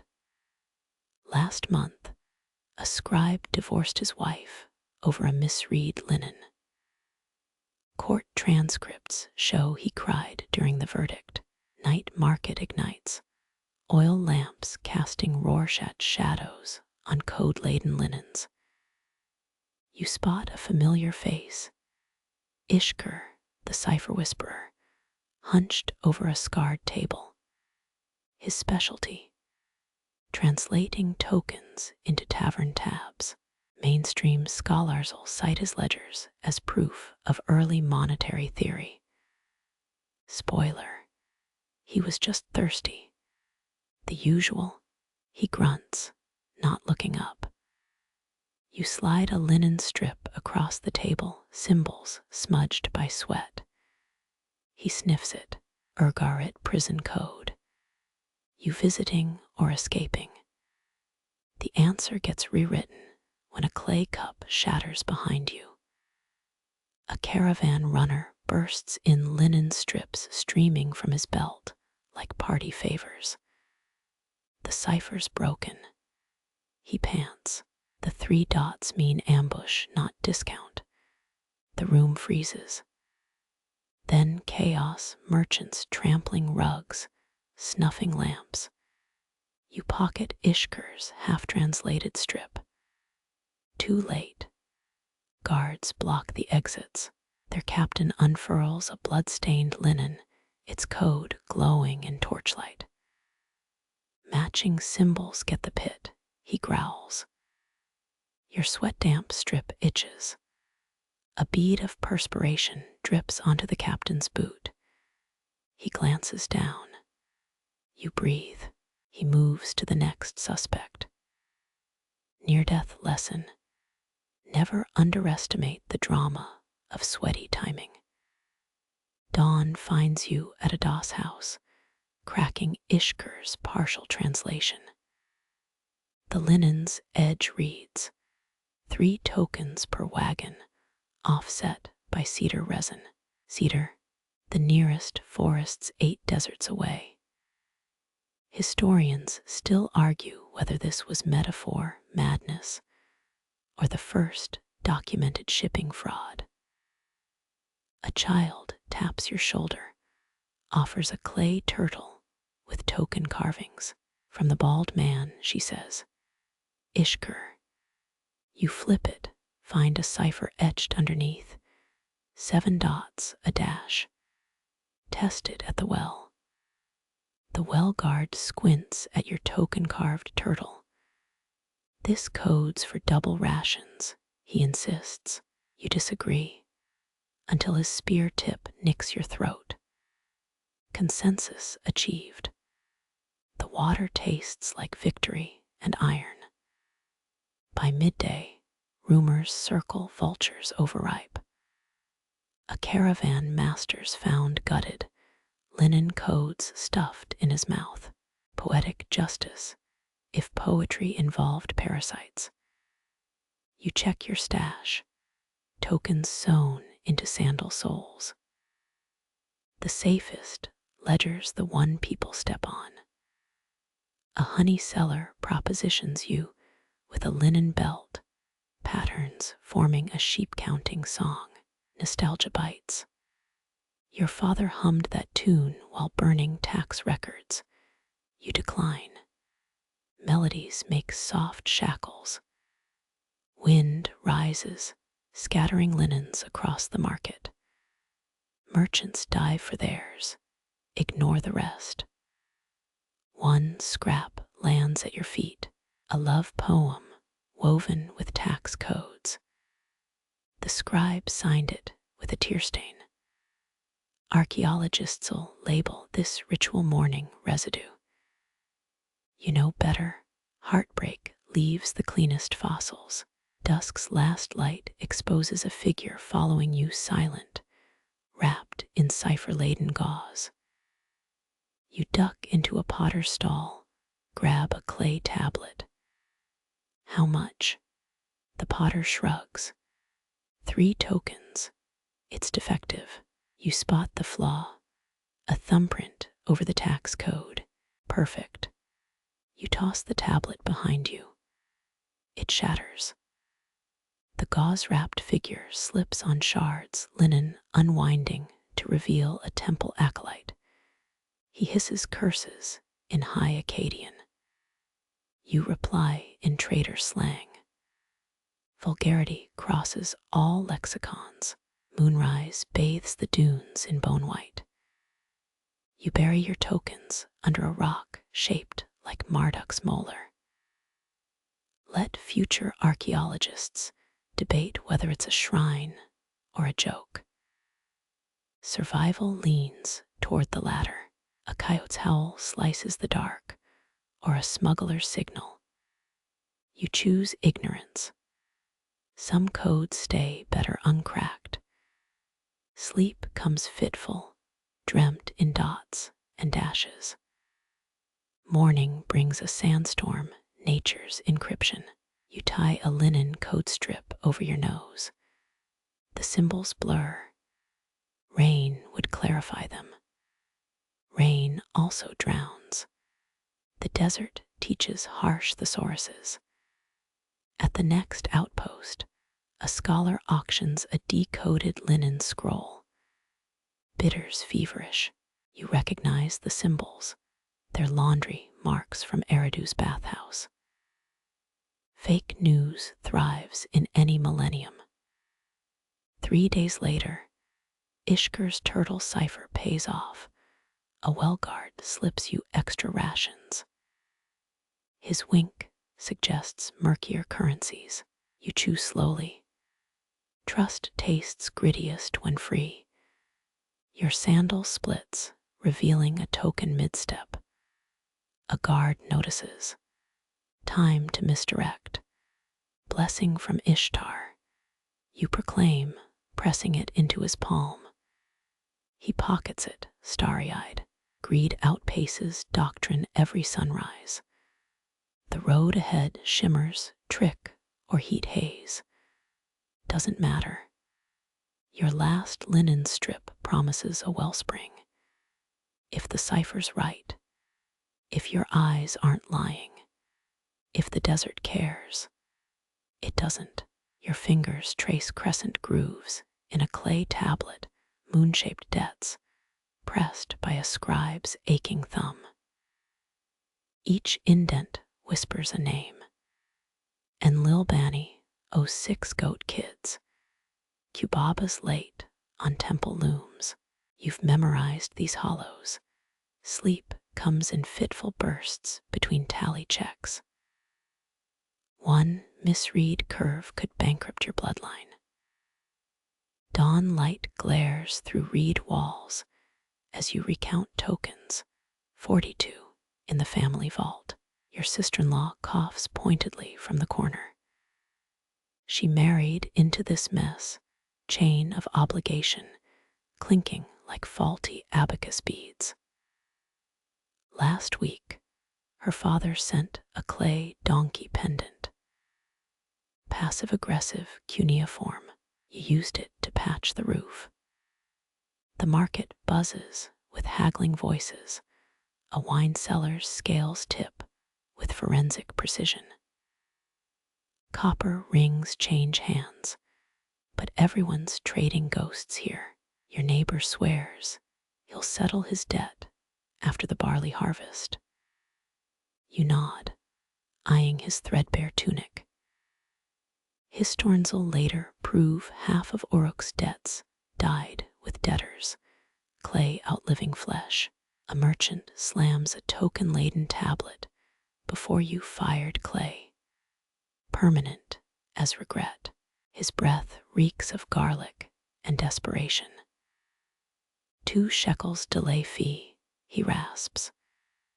You point to the clinch marks 2 parallel dents, meaning drought exemption. He falters. Support comes from an unlikely quarter. Your toddler nephew flings a mud ball at his shin. Debt talks adjourned. Nightfall brings ledger nightmares. You jolt awake, palms clutching phantom tokens. Your spouse snores through it, temple contract scrolls pillowing their head. Marriage here's just another amortization schedule. Some romantic, right? At least mistresses cost extra tokens.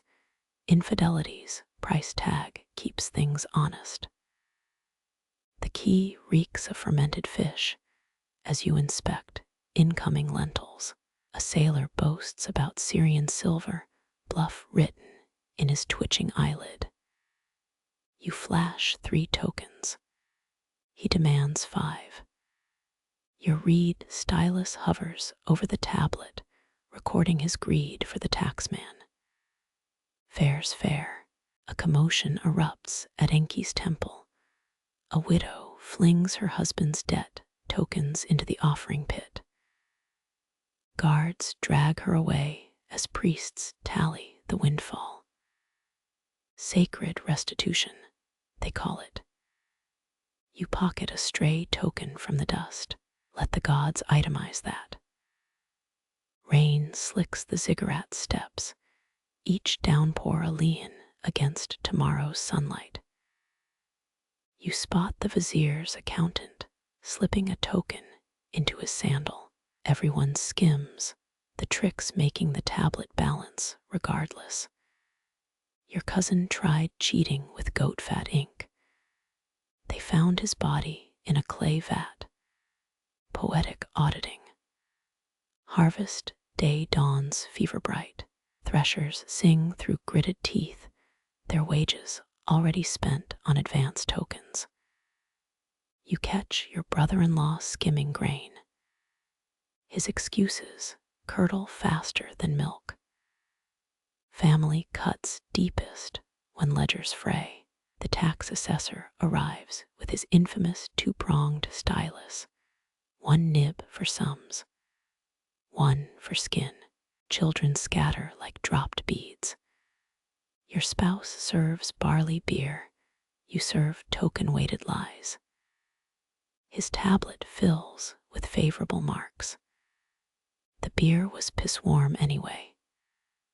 Dusk reveals your vault's been breached, 5 tokens missing. Suspicions circle like vultures. Your mother-in-law accuses the harvest gods. You eye her new lapis bracelet. Someone starts digging up the courtyard floor. Fractures spread faster than locust swarms. A midnight knock. Your debtor Ibn Sharam offers settlement via his daughter's bridal price. Her eyes glitter with trapped fury. You refuse, citing outdated lunar charts. Better empty coffers than blood-inked debt. His relieved smile lasts until he sees you noting the refused offer. First snow chokes the canals. You bundle tokens in oilcloth, bury them beneath the broken bread oven. Cold truth. Assets hide better than guilt. Spring unearths a surprise. 12 token duplicates in the vault. Clay forgery, yes, but skilled enough to fool half the market. You let them circulate. When the fraud's exposed, chaos favors the prepared. Let the vizier pick bones from that stew. Your sister recites love poetry at the moonlit well, code words for a debt-free farmer downstream. Romance blooms where ledgers wilt. You pretend not to recognize his token shape in her gestures. Some balances aren't meant for tablets. The year's final reckoning arrives, a clay envelope thicker than your thumb. Inside, a single token marked with your household sigil. Interest paid in full. You laugh until tears crack your cheeks. Survival's the ultimate loophole. Fireside gossip warns of blood tokens, clay tablets baked with henna and grudges. Superstitious slop, until your neighbor's lambs die clutching miniature false ledgers. You add extra locks to the vault. Sleep, overrated. Historic records confirm Sumerian families often interred debt tablets with dead kin, making ancestors eternal cosiners. Morbid, but effective. You've hidden clauses in your will about tossing tokens into your funeral pyre. Ash makes excellent collateral. A sham priest peddles debt-erasing amulets, clay discs soaked in donkey urine. Your cousin buys 3. The placebo works until his creditors call. You salvage the amulets for target practice. Laughter's cheaper than therapy. Scholars still debate whether token systems strengthened familial bonds or shattered them. You've got skin in the game and calluses from clutching clay all night. Let them theorize over wine and scrolls. You'll be here, carving tomorrow's hollows into today's debts. You unearth a cracked tablet where grain debts bleed into verse. Gilgamesh's lament for Enkidu etched beside barley loan tallies. Some scribe got creative during night watch. Your oil lamp licks symbols, a hero's grief quantified in lentil weights, his tears equal to 3 missing sheep tokens. Poetic justice if you ignore the compound interest. A trader's daughter slips you a love poem, clay heart scored with accounting marks. Your debts outnumber the stars. Line 3 declares, romantic, or a foreclosure notice in iambic pentameter. You pocket it anyway. Flirting through financial ruin, classic Uruk move. The temple hosts a poetry slam for defaulters. Bards spin tailies of failed harvests into sonnets. Pathos points, reduce penalties. Your cousin's ode to moldy wheat earns a 20% grace period. Art as currency. Tell that to the moneylender with a dagger collection. Moonlight reveals graffiti on the ziggurat's base. Obscene limericks about Enki's promissory notes. One rhyme implies the god's fondness for forgiven debts and well-endowed priestesses. You scrub it off before dawn patrol. Divine humor's harder to erase than hieroglyphs.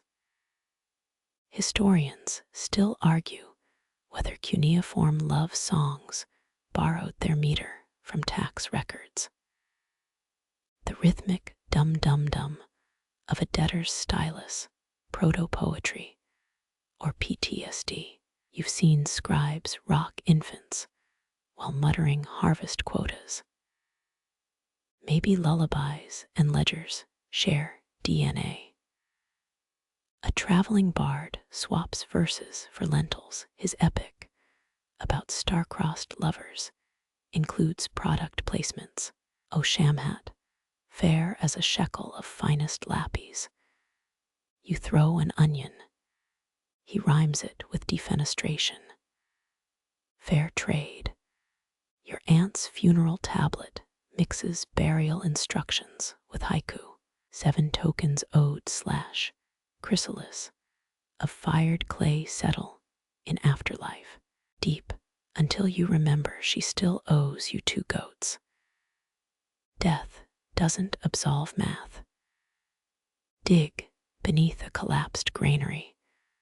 Erotic poetry on token envelopes. Your conical seal fills my cylindrical vault. Enough said. Archaeologists will later frame this as ritual text. Sure, with illustrations. A merchant's bankruptcy ballad goes viral. Street kids chant its chorus while pickpocketing. O broken tablet, shall I pawn my ancestors' bones? The council bans it. Bootleg copies sell faster than flatbread. You find Enheduanna's temple hymns scrawled on debt receipts. Sumer's Shakespeare moonlighting as a lone shark. Her verse could make a statue cry interest. Kings paid extra for rhymes in their audits. Bullshit wrapped in eloquence still stinks. Midnight inspiration strikes. You draft a ballad about missing tokens. O thief with clay-stained hands, may your lover's kisses taste of tax records. Cathartic, yes, catchy. The beggars hum it by sunrise. A potter peddles erasure poetry, tablets where you scrape off debt lines to reveal erotic tailies. Yours unveils a rather inventive use for olive oil. The vizier confiscates it for research purposes. Drought-stricken farmers stage a protest opera, their falsetto cries of Wat-Erasheras, haunting the canals. Priests counter with a balletic reenactment of last year's grain audit. Performance art meets bread riots. Welcome to Mesopotamia's off-Broadway. Your son's school tablet pairs multiplication tables with death metal lyrics. Slash the yield by 10. Bleed the surplus dry. Parent-teacher conferences get awkward. Harvest Festival's poetry contest turns lethal. A disgruntled baker recites a pie metaphor involving the mayor's wife. His kneecaps meet debt collector hammers. Art is pain, and vice versa. You discover a token molded like Ishtar's lyre, carved with musical notes matching your remaining debts. Play it, and creditors dance uncontrollably. Too bad you're tone deaf. Somewhere tonight, a scribe dips his stylus, balancing columns of figs and heartbreak. 3,000 years later, they'll call it literature. You march beside soldiers clutching bulging pouches, their rewards clinking like muted war drums, each token's etched with cryptic pledges. 10 acres of barley land, 2 amphorae of date wine. A bride price paid in polished obsidian. Victory vouchers, dusty IOU slips from kings too busy conquering to open the treasury.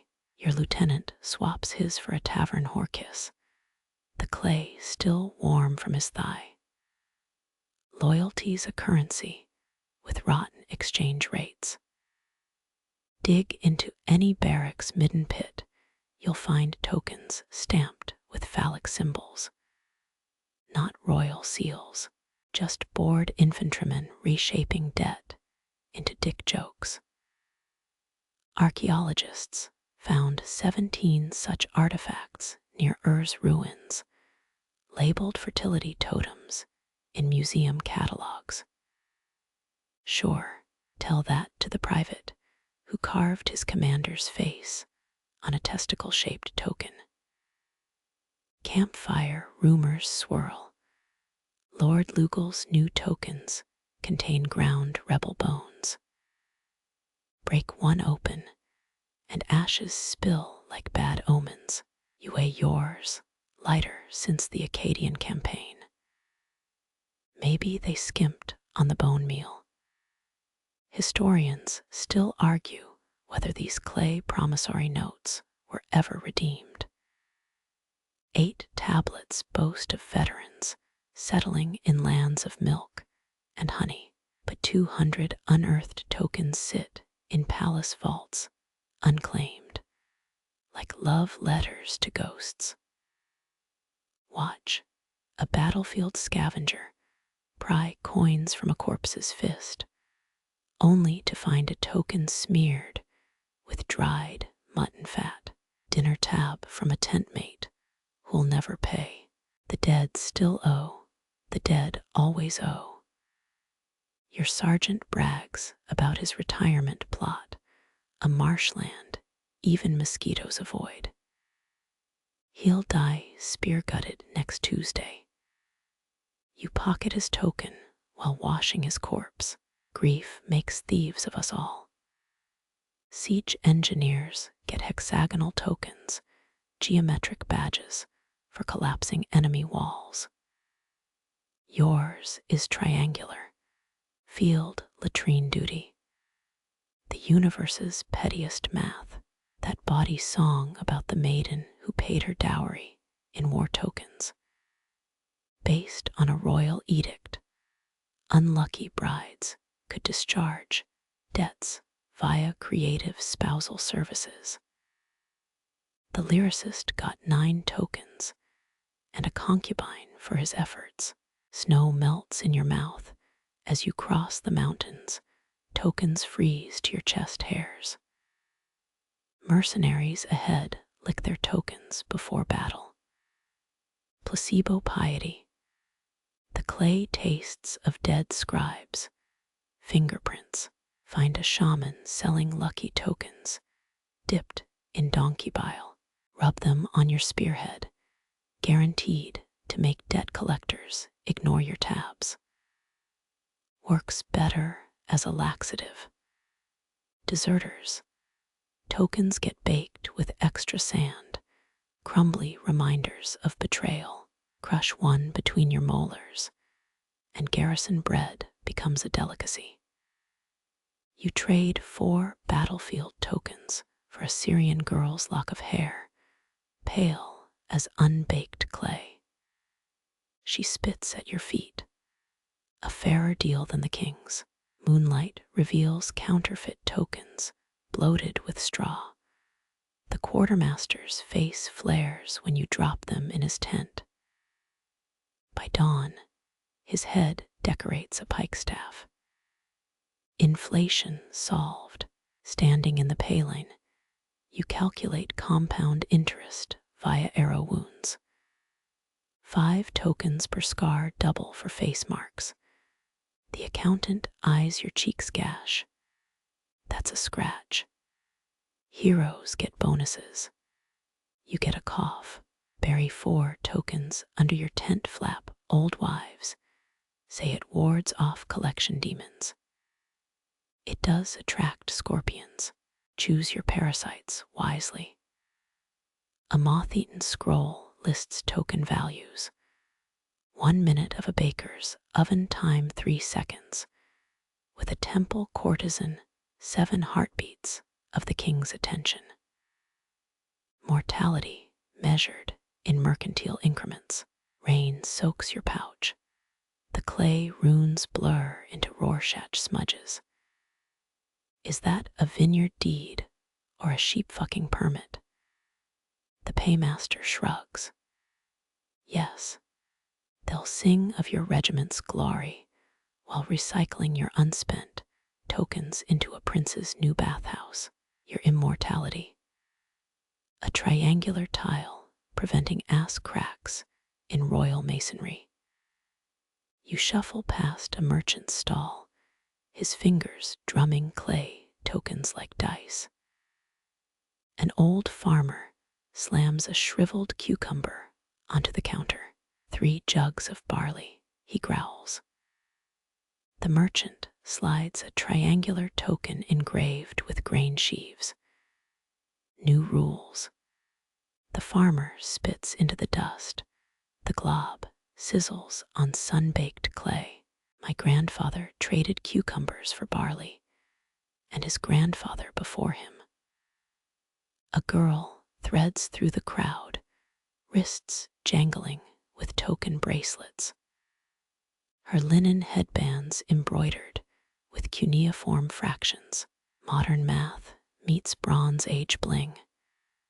Teenagers these days dig beneath any market's mud bricks. You'll find hordes of wheat husks etched with prices. Pre-token barter litter. Archaeologists found a jar near Nippur stuffed with 700 barley stalk IOUs, each marked with thumbprints. Debt confetti. The merchant taps his token. No barley without this. His breath smells of fermented dates and tax evasion. The farmer's fists tighten around his cucumber, knuckles bleaching white. This fed my daughter's husband when the floods came. 6 shrines away, a priestess auctions temple donkeys, 10 tokens per ass. A widow offers a hand-woven rug. The priestess yawns. Tokens or tribute? Cold trade. Historians still argue whether the shift from barter to tokens was grassroots pragmatism or royal decree etched by drunk scribes. Your sandal kicks a discarded token, half buried in donkey dung. Poetic evidence. Watch a fishmonger carve token notches into her stall, a tally of customers who paid in produce. Her blade slips, blood droplets bloom on mackerel scales. Red ink. 3 boys play token toss against a palace wall, gambling with clay futures. The losers stuck sweeping stables, ancient child labor via recreational debt. You spot a clayworker molding, tokens under a palm shade, his molds shaped like miniature plows and breasts, defiant symbolism. Museum placards will call them fertility icons. Sure, tell that to the taxman. A widow drags her son from a token lender's tent, his palm freshly branded with a debt seal. Scarred into service, his scream harmonizes with haggling vendors, that ballad about the lover who bartered his heart for a sheep token. Based on a legal dispute scroll, some romantic. The plaintiff won 12 tokens and a sick goat. Dusk brings token inspectors, their scales clinking with counterfeit checks. They melt suspect tokens into slurry, erasing debts with a flick of the wrist. Poetic justice.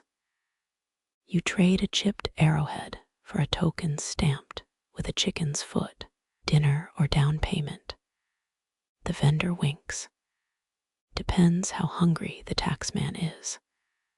Farmers whisper of ghost tokens, clay discs that multiply in moonlight. One desperate soul planted them like barley seeds. His field sprouted scorpions. An ivory trader brags about his encrypted tokens, hidden symbols decipherable only by his mute concubine. She left last spring with a sculptor. His ledgers now abstract art. Mudlarks sift the riverbank at dawn, hunting washed up, tokens smoothed by currents. Fortune favors the sodden. A hemp seller's daughter recites token values like lullabies. 1 sphere equals 2 sheep, a cone equals 5 pottery jugs. Her little brother adds, a cube equals a punch in the face. Childhood economics. Tempers flare as a baker demands tokens for yesterday's breadcrumbs. A sailor hurls a salted fish at his head. Dinner theater. You pocket a token dropped by a fleeing thief, its inscription worn to a ghostly whisper. Guilt's a currency that never devalues. In the drained canal, a child stacks tokens into a wobbling tower. Each collapse mimics empire. You kneel by the canal child's collapsed tower. 1 token rolls into a cracked wedge of daylight. Its edge bears a thumbnail gouge, a defect that would have doomed it a generation prior. Now it's currency. Nearby, a scribe files notches into a chipped sphere. 3 dents for sheep taxes, 4 for temple wine. His apprentice mutters, carving a zigzag into his own forearm. Practice skin. Archaeologists found a token hoard in Susa, 37 pieces glued with bitumen after fractures. Ancient crazy glue economics. The repairs outlasted the empire that minted them. A potter flicks a flawed disc into her kiln clay blisters into a bubbled relic. Poor, she shrugs. Now it's a wait for unruly husbands. The customer giggles, then stops. Too real. 3 stalls down, a merchant hawks lucky tokens riddled with pockmarks. Flaws invite the gods' blessings. His sales pitch. Perfection insults divine artisans. Sold out by noon, historians still argue whether cracked tokens were fiscal strategy or collective copium. Clay as Rorschach test for a civilization's anxiety. You press your thumb into a fresh token, leaving a deliberate crater. Watch a tax collector accept except a donkey-shaped token missing its legs. Maimed beast rate, he grumbles, slashing the debt by half. Disability accommodations, Bronze Age edition. A widow bribes a guard with a lumpy sphere, its surface dimpled like orange peel. He pockets it, squinting.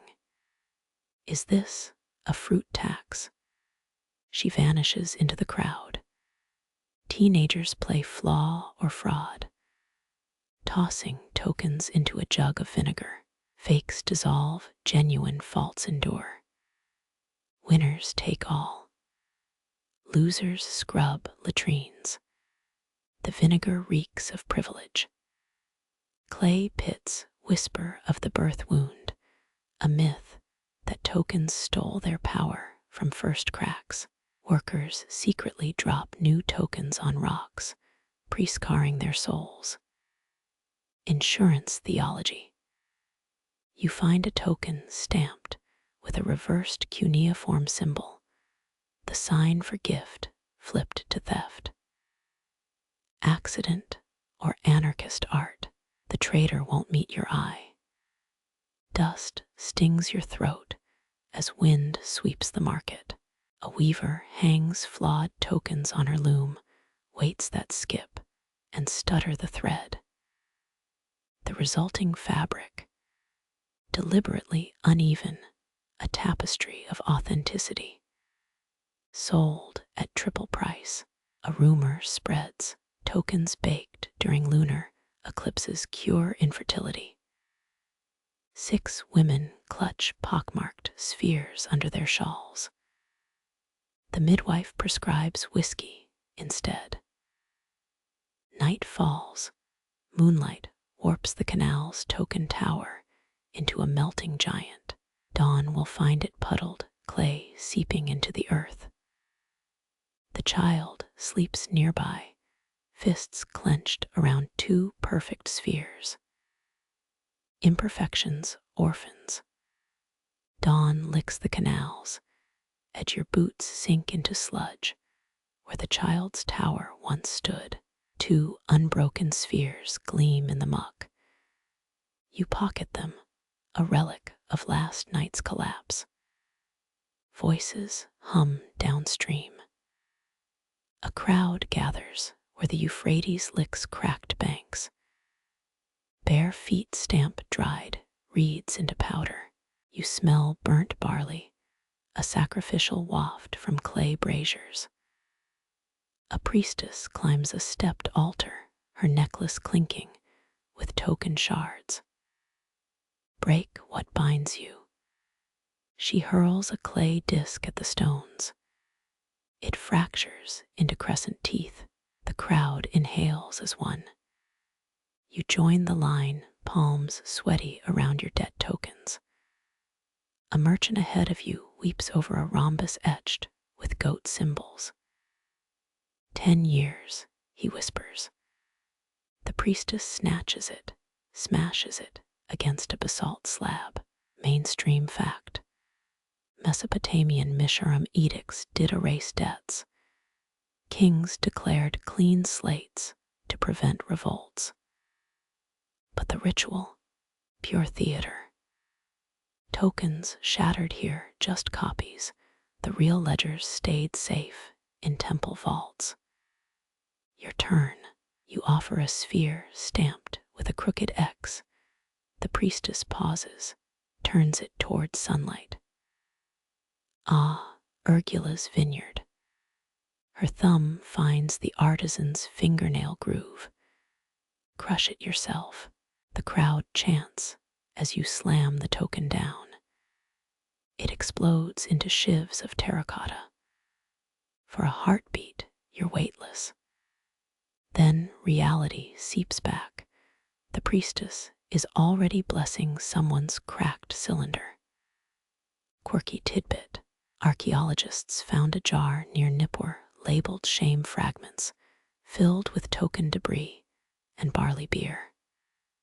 Theory. A post-ritual drinking game. Chug per debt erased. Teenagers wade into the shallows, scooping shards into reed baskets. One holds up a crescent.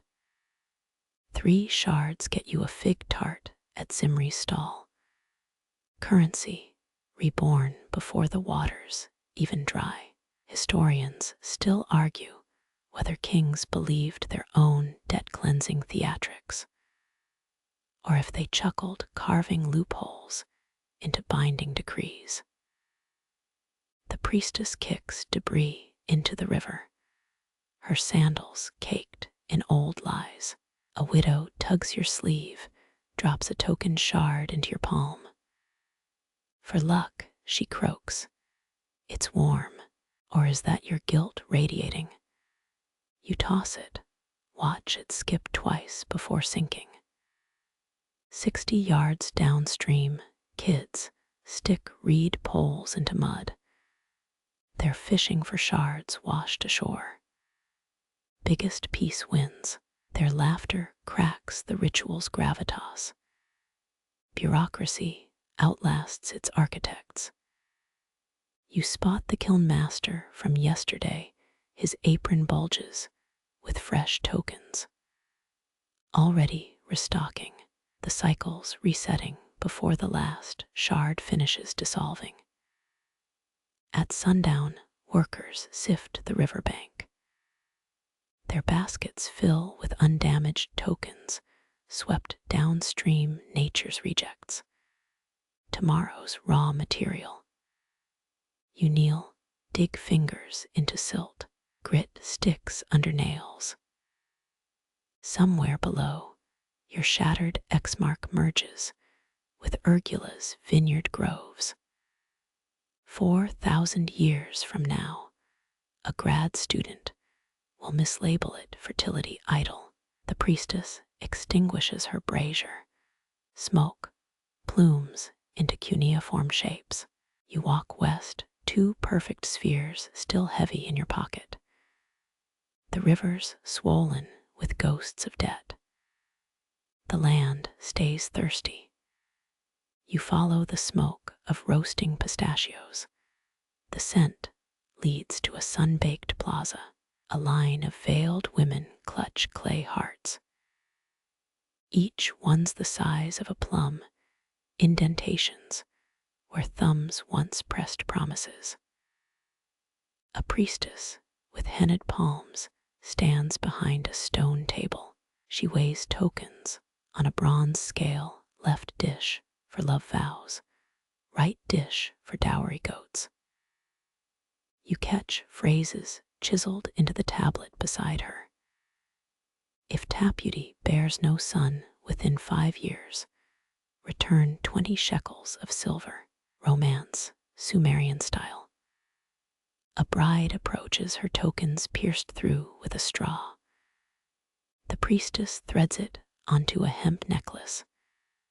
Wear this until your first child walks, she orders. Lose it, forfeit your husband's vineyard. The crowd murmurs approval. Your fingers brush against your pocket's twin spheres. Not hearts, but curiosity pulls you forward. The priestess eyes your tokens. Ah, Urgula's mark, seeking a 7th wife. Laughter ripples. You shake your head, she shrugs. Smart, hearts break cheaper than land deeds.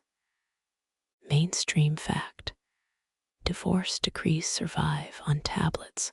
1 orders a woman to return 3 goats, and 1 irritable mother-in-law. The heart tokens, rarely found whole, most appear in trash pits, halved with chisel strikes. A commotion erupts downstream. A woman hurls a bisected heart into the Euphrates. Her ex-husband's half still dangles from his neck. The river judges now. She shouts. He wades in after it, slipping on shards of last week's debts. Quirky tidbit. Diggers near Larsa found a heart token stamped with tiny snakes. Scans revealed a cavity inside, a curled papyrus reading, "If you betray me, may Ishtar fill your loincloth with scorpions." Love letters hit different here. You trace the X on your remaining sphere. A newlywed duo passes, their token clinking between them on a copper chain. The groom whispers, "If she dies in childbirth, I keep the well." The bride counters, "If his mistress visits, I break it myself." Business first, historians still argue whether the heart shape symbolized affection or just mimicked the cuneiform sign for barter. Maybe both. Romance, here's a dashed line, sign here, initial here, blood witness here. Dusk brings cooler lies. An elderly couple sits on a bench, rubbing their fractured tokens' edges smooth. 50 years, the man croaks. Kept it sharp to remind us. His wife nods. Almost stabbed him twice. A joke worn soft with retelling. You spot the kiln master again. His new batch includes heart tokens pre-split. Economy of heartbreak, he grins. Why wait for trouble? He offers one stamped with a laughing demon. Bestseller, apparently. At the plaza's edge, children play divorce court. A girl snaps a biscuit in two. You get the crumbs. Her pretend husband wails. Nearby, a real wife barters her intact token for saffron. The merchant tests its weight with his teeth. You linger as stars emerge, Venus glinting like a token someone forgot to shatter. Your spheres feel lighter now. Or maybe the night's just swallowing their gravity. 3 drunkards stumble past, singing a ballad about Dumuzi and Inanna. Their tunes off-key, their lyrics clearer. Lover's clay becomes widow's dust. The priestess yawns, begins packing her scale. By moonrise, only the crickets witness your choice. You place both spheres on the abandoned judgment table. The priestess left her chisel. You don't use it. Walking west, you imagine the kiln master's confusion tomorrow. 2 perfect tokens, untouched. X's facing each other. A contract with no terms. A debt never owed.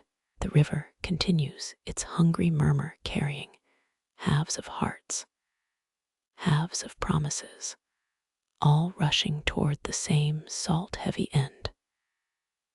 You wonder if the sea coughs them back as sand. Somewhere downstream, a child skips a heart shard across moonlit water. It hops 7 times before sinking. A good omen, or a ledger balancing in silence. You stumble into a necropolis colder than lunar shadows, nose stinging from myrrh and crushed limestone. The dead don't sleep here, they balance ledgers. Grave diggers unearth a skeleton clutching 7 clay discs. A priest in a jackal mask pries them loose. Second burial, he explains. Debts don't drown in the underworld river, each token's stamped with constellations. So the boatman knows you've paid, he says, flicking 1 disc into the open pit. It lands on the corpse's hollow chest. A thud like rotten fruit. Mainstream fact, archaeologists found 32 tokens in Queen Puabi's tomb, some pierced through with gold wire. Her accountants must have balanced books, even in the netherworld. You try picturing a spreadsheet glowing in hell. A widow steps forward shaking. She offers a token etched with wheat sheaves. The priest scowls. Your husband stole 16 bushels. You owe 3 more for his passage. She produces another, the clay still damp. Quirky tidbit. One grave near Nippur held a token, shaped like a grinning demon, backside, inscribed, "Don't let this asshole skip the line." Even Sumerians hated cutting cues. You peer into an emptied shaft. Bones jut from the walls, like broken consonants. A child's skeleton below, tiny hand, gripping a sheep token 3 sizes too big. Historians still argue whether kids carried symbolic debts or inherited actual IOUs. The priest chisels a name into a brick. Lipitishter, king of justice. You blink. He's using a token as a chisel. Poetic? No. The brick cracks. Cheaper than bronze. Wood smoke twists into a jackal's silhouette overhead. Someone's burning debt records. Ash clings to your tongue. For a heartbeat, the necropolis feels weightless. Then a mourner shrieks. Her husband's tokens just rolled into a scorpion hole. A merchant's tomb glints up ahead, walls inlaid with tokens instead of jewels. His mummy wears a clay crown. Bankers always show off, mutters the jackal priest. Marduk's dogs'll eat that crown first. Dusk stains the ziggurat blood rust. A priestess sings as she drops tokens into offering shafts. Clink, clink, clink, echoing through the earth's ribs. You recall tavern songs about dead debtors. Same tune, sadder lyrics. 3 acolytes play dice with stolen grave tokens. Roll a 7, you're reincarnated as a tax collector. One jokes.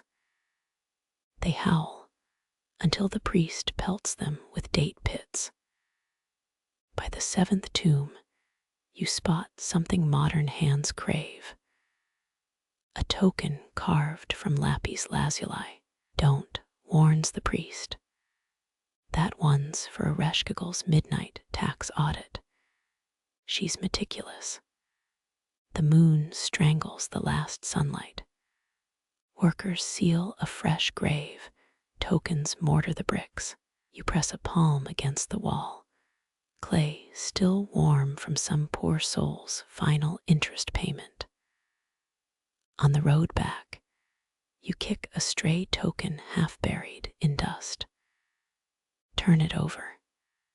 Your own face stares back, crudely etched. The jackal priest's laughter rattles behind you.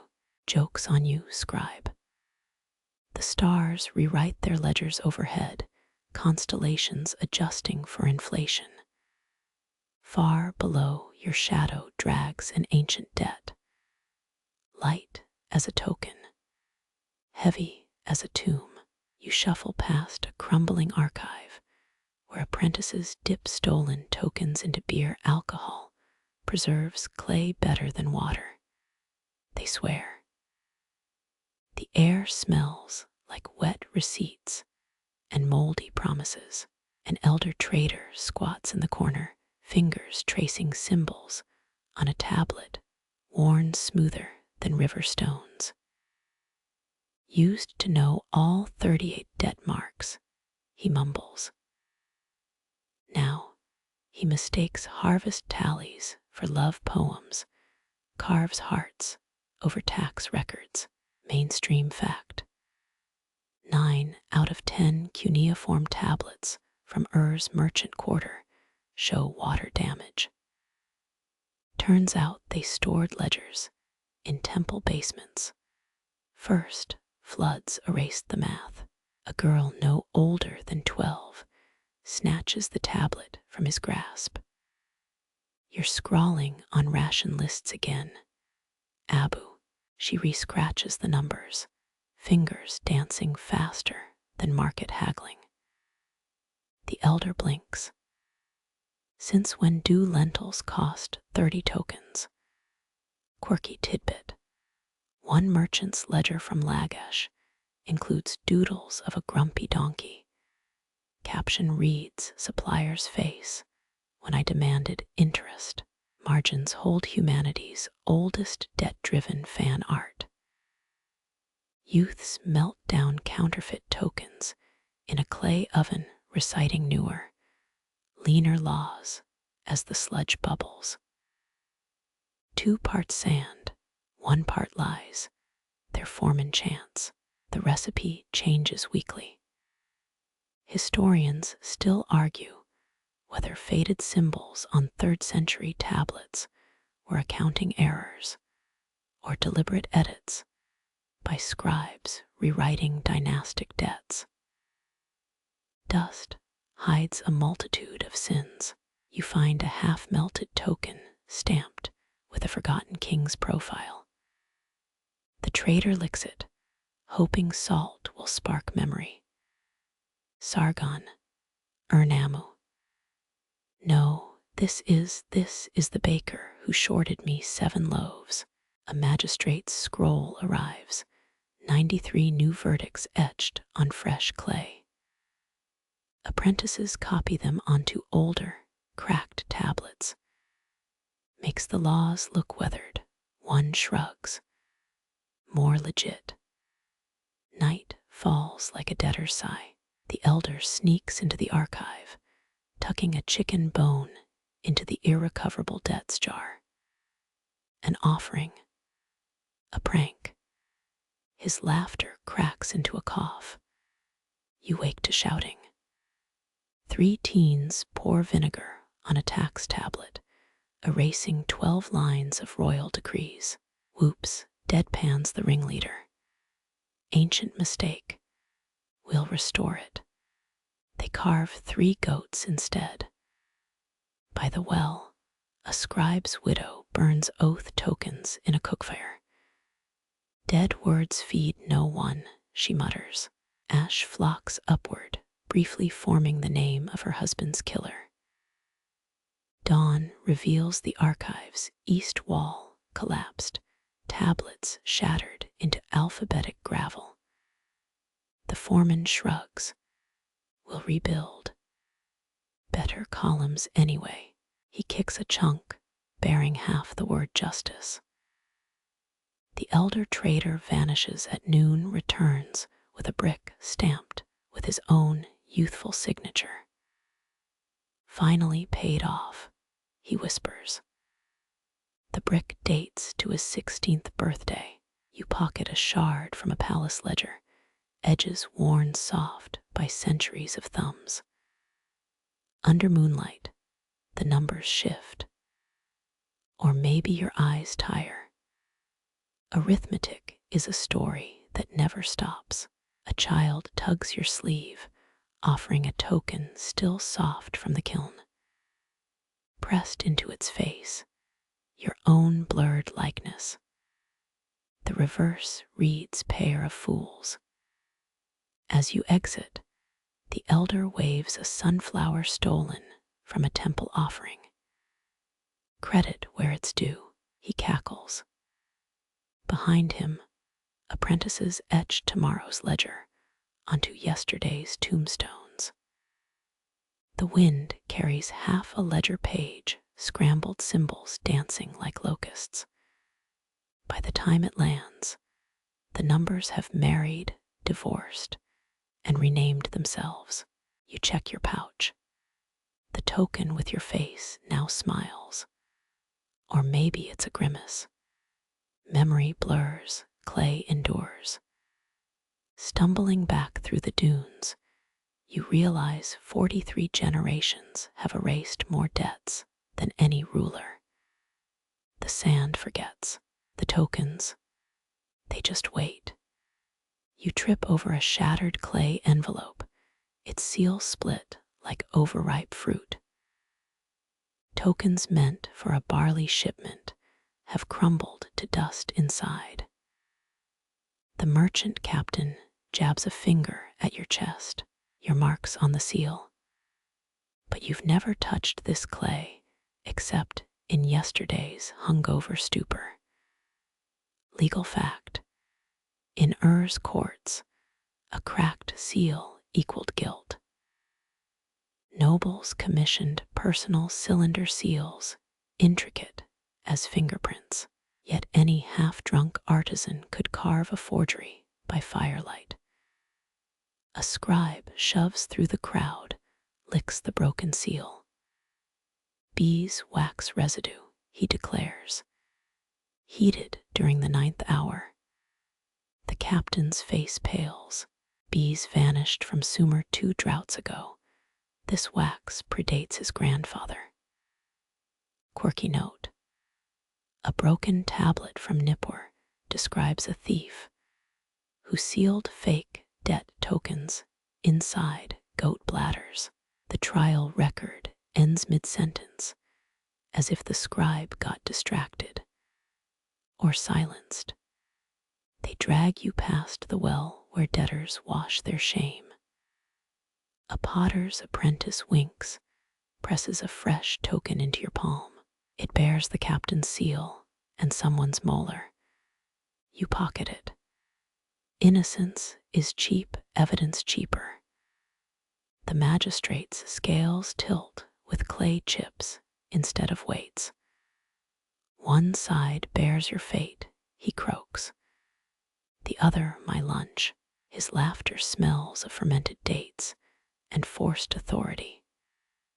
Witnesses line up: a weaver, a brewer, a child clutching a clay duck. The brewer swears he saw you near the docks, carrying a sack. He insists. You've never even seen the docks, but Sumer's docks burned down 3 floods back. A widow unveils a tablet accusing you of kinslaying. The crowd gasps. Problem is, you have no kin. The magistrate shrugs. Maybe you're just thorough. The audience chuckles. Justice here tastes like undercooked flatbread, crunchy with lies. Historians still argue whether the sealed verdict vaults of Larsa held exonerating proofs, or were just clever storage for leftover wine. Most tablets sported circular stains. They bring your alibi witness, a blind potter who identifies you by cough. You've never coughed like this. The captain tosses coins into the potter's bowl. Accurate memory, A. Your hand grows damp around the token with the molar. The magistrate demands your seal for comparison. You roll it across your arm, leaving ridges in your sweat. The crowd leans in. No match. The scribe huffs. The captain explodes, accusing the magistrate of taking bribes. Someone hurls a clay jar. It shatters, revealing smuggled lapis lazuli. Now everyone's yelling about gem taxes. You slip away as guards tackle a spice merchant over saffron debts. The potter's apprentice finds you behind a date palm. Tokens get lost, he shrugs. But shame, that sticks like kiln glaze. He's 14 going on 40. Dawn finds you miles upstream, washing false seals from your hands. The river carries a broken envelope's shard. Inside, a child's drawing. A stick figure smiling beside a mountain of loaves. No debts, no seals, just wheat and sun. You bury the shard under a tamarisk tree. Let some future archaeologist piece together this farce. Justice always fit better in stories than reality. Just ask any clay seal. Dawn stains the marketplace red. As you count shriveled barley grains, in a merchant's tray.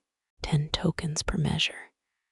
He yawns, fingernails stained orange from handling saffron reserves he'll never sell. You remember when baskets overflowed. Now rats chew empty sacks, while guards patrol imaginary surpluses. A widow shoves past, clutching a token shaped like a leering ram. It's one of the new ones, outlandish designs minted overnight. The law demands 7 tokens for a day's grain ration, but her clay ram only counts as 5. Historians note Enmatina of Lagash standardized token values around 2400 BCE until his own tax collectors ignored them. You spot a caravan master greasing a priest's palm with honeyed dates. Their whispers steam the air, talk of diverted shipments, dud tokens baked in foreign kilns. Every third stall now sells antique debt tablets from temples. The clay's still damp. Quiet becomes its own currency here. A potter slips you a misshapen token, imperfections mimicking bite marks. Tell them mice ate your debts. He grins. Makes you wonder, did Sumerian mothers invent the tooth fairy to explain gnawed tokens? A broken hymn from mentions rodent-shaped debt erasers. But experts dismiss it as satire. Nightfall brings a peddler hawking loyalty tokens by lamplight, guaranteed to appease temple auditors. His face mirrors the clay, pitted, half-baked, eager to crumble. You need one between your fingers. It leaves a greasy sheen. Only later do you realize the sheen's lard-based, and your thumbprints now etched in pork fat taboo. The canal reeks of cracked loyalty. A tax boat drifts past, oars wrapped in linen to muffle sound. Sailors dump weighted sacks overboard, not stones, token molds. Later, divers will retrieve them downstream. Profit floats where justice sinks. Drought's strangest symptom, the laughter. Merchants cackle over wine made from grapes meant for shrines. A brewer toasts to honest greed as his daughter pawns her dowry tokens. Historians still argue whether temple priests added lead to token alloys, or if the blue tint in surviving examples is just mold. You pocket a counterfeit falcon token from the gutter, its wings snapped off. Some kids attempt at erasing a parent's debt. Clever, tragic, standard. Across the street, a merchant weighs tears.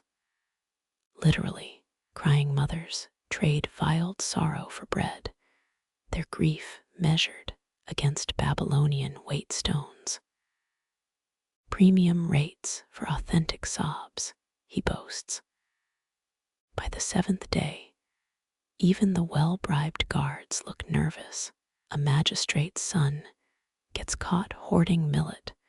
They parade him, wearing a necklace of pierced tokens. His father orders the crowd to pelt him with gravel. Mercy, the old man hiccups, is for irrigated fields. You flee north, where the air smells less of burnt ledgers. A farmer shares moldy figs, his hands scarred from breaking debt tablets. They'll tax the seeds in these tomorrow, he mutters. His daughter carves tokens from dried fig paste, edible evidence that dissolves by dawn. Genius, criminal, human. Moonlight reveals the truth in fractions. Bakers mark up prices using fractions no scribe taught, their ovens flush with black market flour.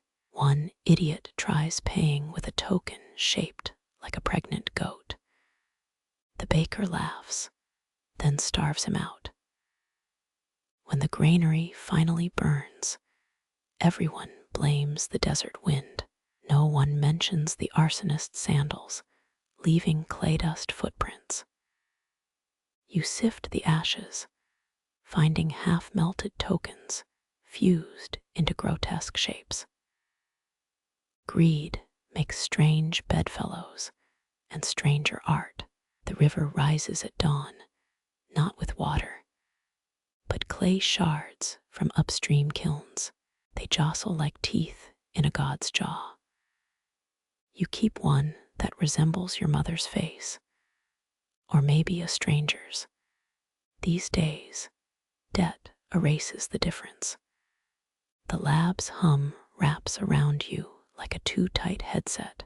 Your gloved fingers hover over the artifact, a clay sphere smaller than an aspirin tablet. 7 colleagues swore it was inventory shorthand. You know better. Carbon dates place it at 2600 BCE, same as when the Nile's favorite narcissist ordered his pyramids, shadow lengthened. Dust motes swim in UV light, illuminating fingerprints baked into the token. You count 11 whorls. Some dead bureaucrat's panic, made permanent. Bet he never dreamed his paranoia would become a grad student's thesis. Footnote: a coffee ring stains yesterday's spectrograph readout. Lyre music pulses. FROM, Chinese letter. Modern academia's chorus. Espresso machines. And 3D printers recreating what time ate.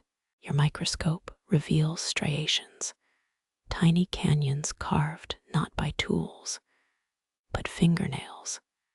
Desperation's autograph. The token smells faintly of cinnamon. Weird.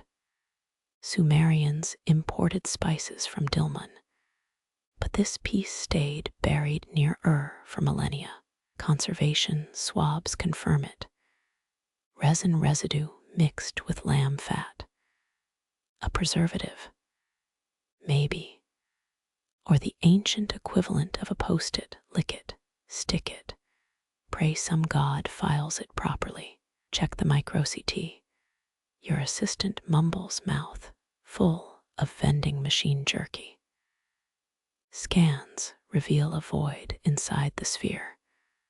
Hollow, like a chocolate Easter bunny. If bunnies stored cuneiform receipts for barley loans, that's the mainstream take. All tokens ledgers, no soul. But you've seen the fringe literature. Cultic objects, tax evasion aids, even bronze age fidget toys. One paper argued tokens were swallowed during audits. Clay dietary supplements for guilty accountants. You've read the coprolite studies. Let's just say ancient hemorrhoids wasn't on your bingo card. Midnight oil burns your nostrils. You rotate the token, its surface puckered like a wedding ring smashed during divorce. XRF analysis shows cobalt traces, imported from Afghanistan. Fancier than a Kardashian's tears. Why splurge on glaze for a debt record? Then it clicks. The indentations aren't random. 3 shallow grooves at the equator, matching priest kings' seals found in Nineveh. Historians still argue whether these were receipts or ritual objects melted during solstice prayers. Truths probably both faith and finance have always shared a kiln. Rain taps the lab window. You imagine some Sumerian bureaucrat crouching in a downpour, clay tokens clinking in his reed satchel. His dread feels familiar. Student loans shrink beside 4 millennia compound interest. Your thumb brushes the token's cool surface. For a heartbeat, the hum fades. You're in a sun-scorched courtyard. A scribe presses wet clay with his youngest daughter's hairpin. He doesn't know this record will outlive his gods, his city, his language. The vision cracks like old lacquer. Back to halogen lights and PDFs. You label the token file 26D, suspects emotional value. Funny, they taught you archaeology was about peeling back layers. Turns out, it's learning how little the patterns change. Your pension's tied to grants, just as that scribe's rations depended on accurate tallies. Profit margins tighten. Tokens just swap hands faster. You pocket the scan results, ignoring university policy. Let them fire you. This story's older than HR. On the subway home, commuters scroll through stock dips on polished glass. You clutch the token in your coat. Debt's language never really evolves, just the accents shift. Sleep comes in pixels. Faces flicker. Merchants haggling in zircon markets. Interns debating lunch options. A pharaoh's accountant weeping over interest rates. Dawn finds you at the lab door, token in hand. Resignation letter draft in your bag. The security guard nods. His name tag reads Enkidu. You almost laugh. History's jokes are nothing if not patient. Your shoes squeak across lab linoleum, resignation letter crumpled in your back pocket. The token winks from its case, tiny tyrant of your last 8 months. You promised yourself no goodbyes, but Enkidu's replaced by a temp named Chad. Progress. A flyer taped to the fridge mocks you. Uruk Festival, experience Sumerian trade markets. The dates today. The irony's too rich. You grab a lab sample token replica, 42. Let's see how authentic their actors really are. Downtown smells of fried dough and regret. College kids hawk authentic clay tokens, 3D printed resin with a faux patina filter. One vendor's yelling, get your Bronze Age Bitcoin. History bleeds, or at least oozes. You spot the main attraction, a reenactor in a moth-eaten wool tunic. He's haggling over plastic goats. 2 tokens for 1 fertility idol. A tourist giggles, brandishing a selfie stick like a scepter. Your replica feels heavier now. Mainstream academia claims these festivals educate, never mentioning the camel rides or overpriced mead. But here's your historical fact. Cuneiform records show priests actually ran ancient Sumerian theme parks for wealthy pilgrims, minus the cotton candy. A child drops their token into a fake well, wishing for TikTok fame. You crouch, retrieving it. The plastic's warm. 4,000 years ago, someone's daughter pressed clay between palms, not injection molds. The reenactor sidles up, breath reeking of Red Bull and ambition. Wanna try cuneiform? He offers a stylus and wet Play-Doh. You etch the Akkadian word for fraud. He doesn't blink. Your pocket buzzes.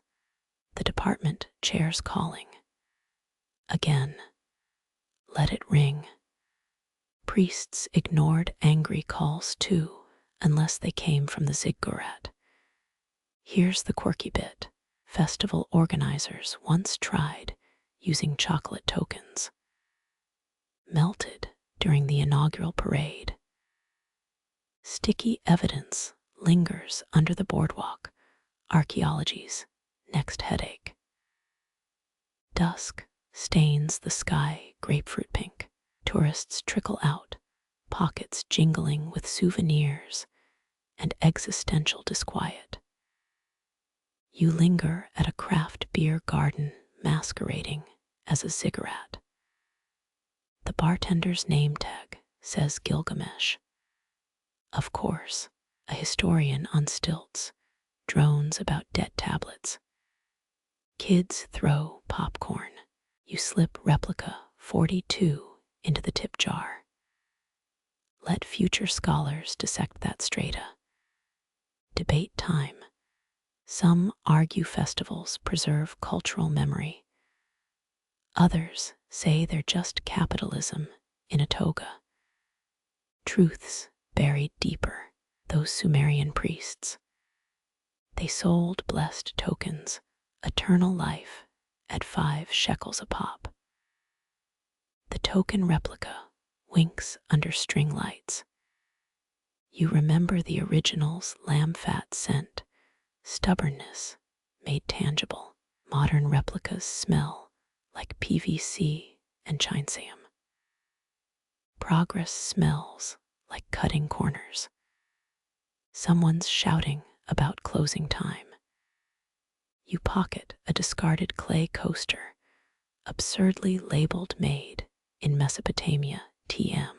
The subway home rattles with exhausted revelers. A teen plays Civilization VI, conquering Sumer with archers. Your apartment door sticks. Always does. Inside, the token's twin glows under UV light. Your bootleg analysis kit still set up. The festival version's cruder, but shares the same 3 grooves. Priestly seals transcend eras. You mold a Play-Doh replica, pressing it with your house key. Your cat bats it under the fridge. Future tenants will marvel at the artifact. And your poor housekeeping. Sleep arrives coated in resin dust. Dawn finds you at the train station, resignation letter mailed, replica token in palm. The tracks hum older songs, donkeys braying, haggling in forgotten dialects. Chad eating nachos at the security desk. Platform crowds part around you. A toddler points at your token. Coin. They lisp. You kneel, placing it in their hand. Their eyes widen, same as that Sumerian scribe's daughter millennia ago. Better, you murmur. It's a receipt. The mother yanks the child away. You smirk. Some truths outlive their translators. The train doors hiss open. Air tasting of ozone and unfinished business. The train's fluorescent glare paints everyone ghostly. Your breath fogs the window, while subway grime etches modern cuneiform. Passengers thumb glowing screens, each swipe a silent contract. Digital signatures bloom, disappeared. You clutch the token. Its grooves mirror subway lines, webbing beneath the city. A notification buzzes your new landlord's e-lease agreement. 30 pages of terms, all reducible to one truth. Pay or vanish. Sumerian envelopes held the same threat, minus the auto-renew checkbox. Tap, accept. The screen flashes green, aglow priests, once squeezed from crushed beetles. Your seatmate's laptop displays blockchain ledgers, numbers cascading like token baskets in Ur's moonlit storerooms. Mainstream museums rarely mention this. Early legal codes were etched in stone, not for permanence, but because clay was cheaper than parchment. Efficiency's oldest trick. At Grand Central, a lawyer in a rumpled suit argues into his headset. The smart contract's immutable. His cufflinks, a 3D printed token courtroom gag or cry for help. Half smile. You've seen worse in academia, underground, a Mesopotamia your way kiosk sells encrypted thumb drives, secure as Hammurabi's vault. The clerk winks. Quirky truth. A Berlin tech firm actually stores blockchain keys in fired clay tablets, stored in a literal vault guarded by retirees with replica spears. Adorable delusion.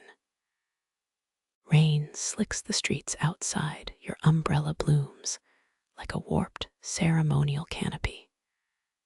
Puddles reflect neon Gilgamesh crypto ads. Your phone pings an NFT of a Babylonian debt tablet auctions for $7,000. Ancient scribes would have traded it for beer and a better stylus. In your damp studio, you microwave ramen, steam fogs the token on your windowsill. Zoom call chimes, your cousin's startup needs a clay token consultant. You mute them.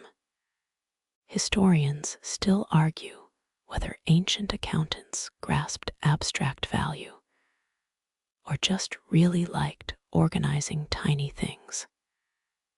Midnight, you code a token tracking app because irony's the only currency left.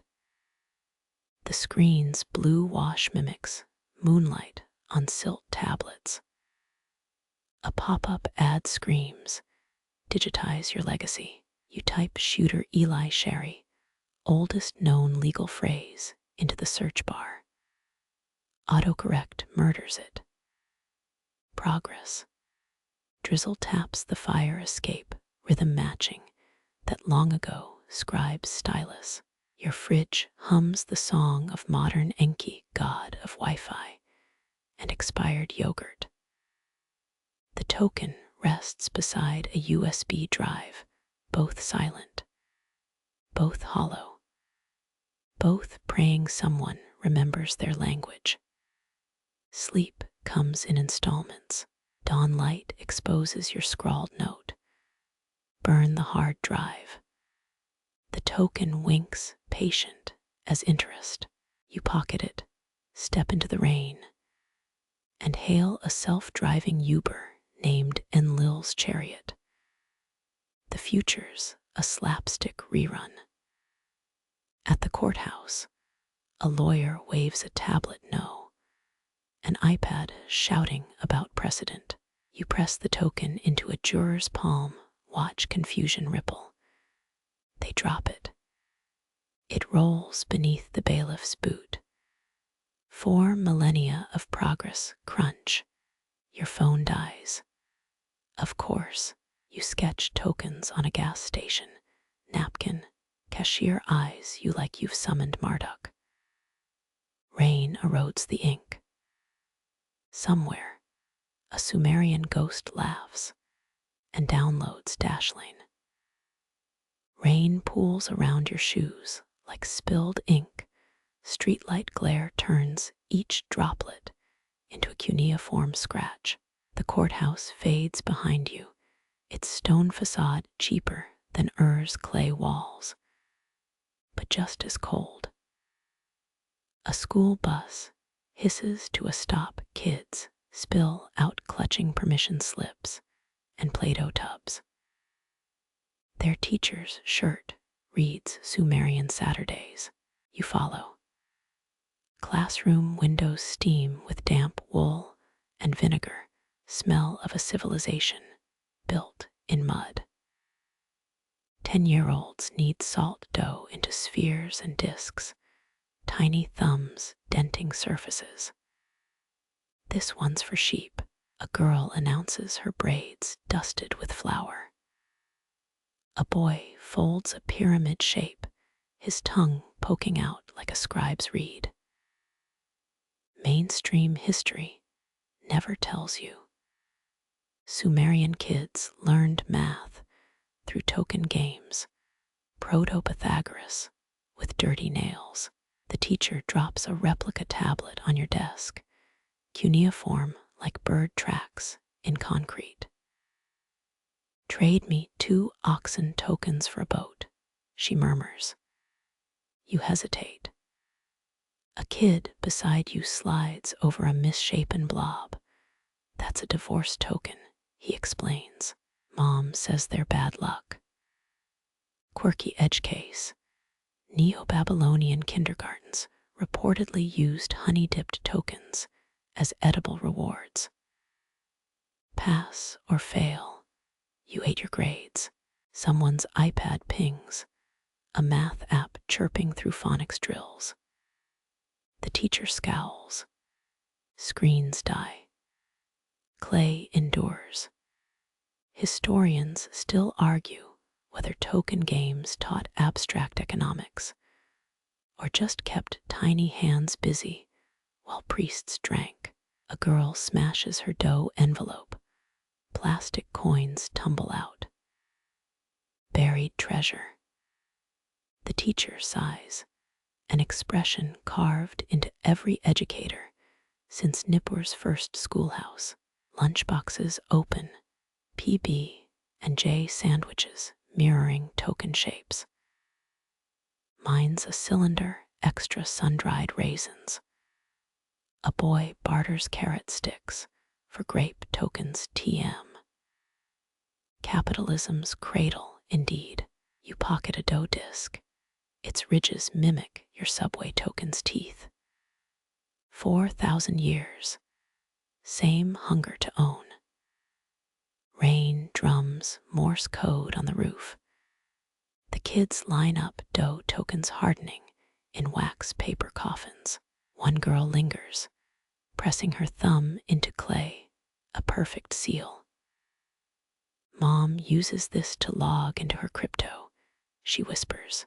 You blink. The teacher shrugs. We had a unit on encryption. Outside, puddles reflect half-formed tokens squashed into asphalt modern artifacts. Your phone revives with a blockchain ad. Secure your legacy like Sargon. You select all delete. The dough token warms in your palm, biodegradable wisdom. A copier jammed down the hall spews paper like a cigarette avalanche. The teacher mutters Akkadian curses. You trade your dough disc for a photocopied tablet crossword, clay puzzles for insomniac accountants. Extra credit, she offers. You decline. The kid with the divorce token eats his homework. Drizzle blurs the construction site's chain link fence. Backhoes claw mud where a Dollar Tree will stand. A worker shouts, tossing a clod that cracks open at your feet. Inside, a clay sphere no bigger than a gumball, pocked with lines like old skin. You freeze. Mainstream museums won't tell you. Half the Louvre's Sumerian collection came from drainage ditch digs like this. A foreman grumbles about delays, trucks idling as archaeologists in ponchos swoop in. They tweeze the token into a plastic baggie labeled Lot 48B. Possible Sumerian. See Debt Archive. One researcher mutters about carbon dating. Another snaps a photo with an iPad. The screen glows your dough, tokens twin 4,000 years removed. Rain softens the clipboard's ink. Site schedule becomes silt scripture. You remember the classroom, flour on small hands, the wet click of dough. We're building on an ancient collection agency. A grad student jokes, brushing dirt from a tablet shard. His t-shirt reads Nip State. Accountants do it with interest. Historians still argue whether temple tokens tracked grain tithes or bets on goat races. The foreman lights a cigarette, smoke curls like cuneiform vowels. Found a Roman coin here last June, he says. This crap's older, huh? You nod. Quirky fact buried in a 1982 dig report. A Sumerian token turned up in a Viking longboat's wreckage. Proof of tradesmen's inside jokes or interstellar time travelers. Pick your conspiracy. Yellow tape flaps. A backhoe beeps, its bucket gnaws deeper, unearthing a nest of clay envelopes. They crumble on contact, spilling stone tokens shaped like teardrops. Incoming. Someone yells, workers duck, as a rat darts from the hole. Its tail flicks a cone-shaped piece into the mud. Your shoe instinctively covers it. The grad student squints. Bully, he says. Debt contracts. Break one open, you'd find tokens rattling inside like a kinder egg of guilt. You think of those classroom kids, sandwich bags full of Play-Doh promises. The workers' radio crackles, 99 Luftballons morphing into static cuneiform. Traffic drones beyond the fence. A lawyer jogs past, Bluetooth blinking his briefcase, rattling with USB drives and Tums. 4 millennia ago, they carried clay. Now we carry burnout. You palm the muddy cone, its ridges match your apartment key's teeth. The grad student doesn't notice. Dusk turns puddles into obsidian mirrors. Archaeologists pack up, leaving a single token behind in the sludge. You pocket it. Mainstream academia calls this looting. You call it continuing education. Your phone buzzes. A Venmo request from your roommate. Rent 1-3 electricity. Please confirm. You send a clay emoji. They reply with a knife. Under a bus shelter, you rinse the token in a soda bottle's last sip. Symbols emerge, a rudimentary hoe, 3 wavy lines. Translation. Ode 60 measures of barley, harvest moon. The stone stays cold, debt can't be warmed by hands. Historians still argue whether these were IOUs or cursed tablets from loan sharks. A street lamp flickers on.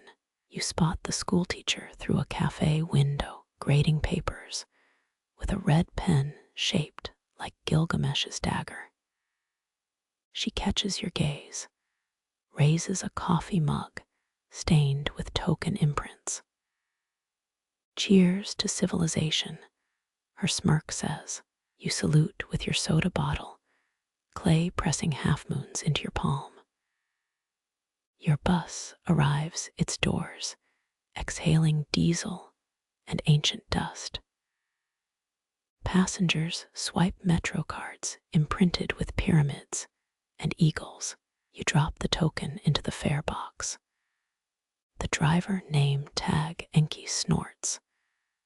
Valid till 2341 BCE, you murmur.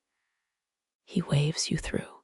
At home, you place the artifact beside your Wi-Fi router, tiny sentinel humming with data packets. Sirens wail outside like temple horns. A notification glows. Your payment is overdue. You tap the screen light, reflecting in the token's grooves. 4,000 years, still paying in clay. Rain blurs the chain link fence into watercolor. Machines groan as shadows stretch across the mud. The clay token in your palm holds the chill of centuries, its etched lines whispering through your skin like braille. Archaeologists pack their vans, plastic bags rustling with fragments older than empires. You linger as headlights carve amber pools in the dusk, a modern debtor clutching an ancient receipt. Your thumb traces the token's grooves, 60 measures of barley etched by hands lost to dust. Street lamps hum awake, their light glazing puddles into temporary mirrors. Across the street, the schoolteacher sips coffee, her red pen pausing mid-grade to nod at your shadow. No words needed. The debt ledger stretches backward and forward. Forever, the bus ride home sways like a reed boat on the Euphrates. You press the token against the window, its silhouette overlapping billboards, flashing 0% APR and limited time offer. Neon glyphs. The driver yawns, his name tag catching the light, Enki. A chuckle bubbles up gods and accountants. Eternal overtime. Apartment stairs creak their familiar protest. You place the token beside the Wi-Fi router, its hunched shape guarding streams of data. Sirens drone in the distance, muffled temple horns. A notification blinks and blinks and blinks. The screen's glow licks the token's curves, revealing nothing new. 60 measures. Harvest moon. Always 60.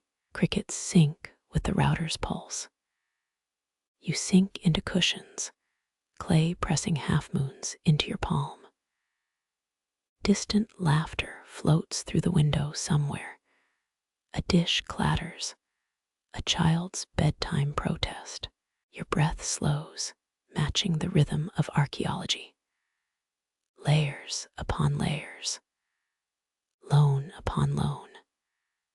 Eyelids grow heavy as the token drinks moonlight, ancient symbols blurring into abstract comfort. The numbers soften, the crops wither, the creditors fade. You float on the silence between seconds, where clay becomes cloud, and every debt is forgiven. Sleep arrives as a gentle tax collector, offering reprieve in increments of darkness. The token rests on the sill, cool, quiet, patient. Tomorrow's sun will warm it. For now, let the earth keep its books. Breathe deep. Let go. The oldest balance is sleep.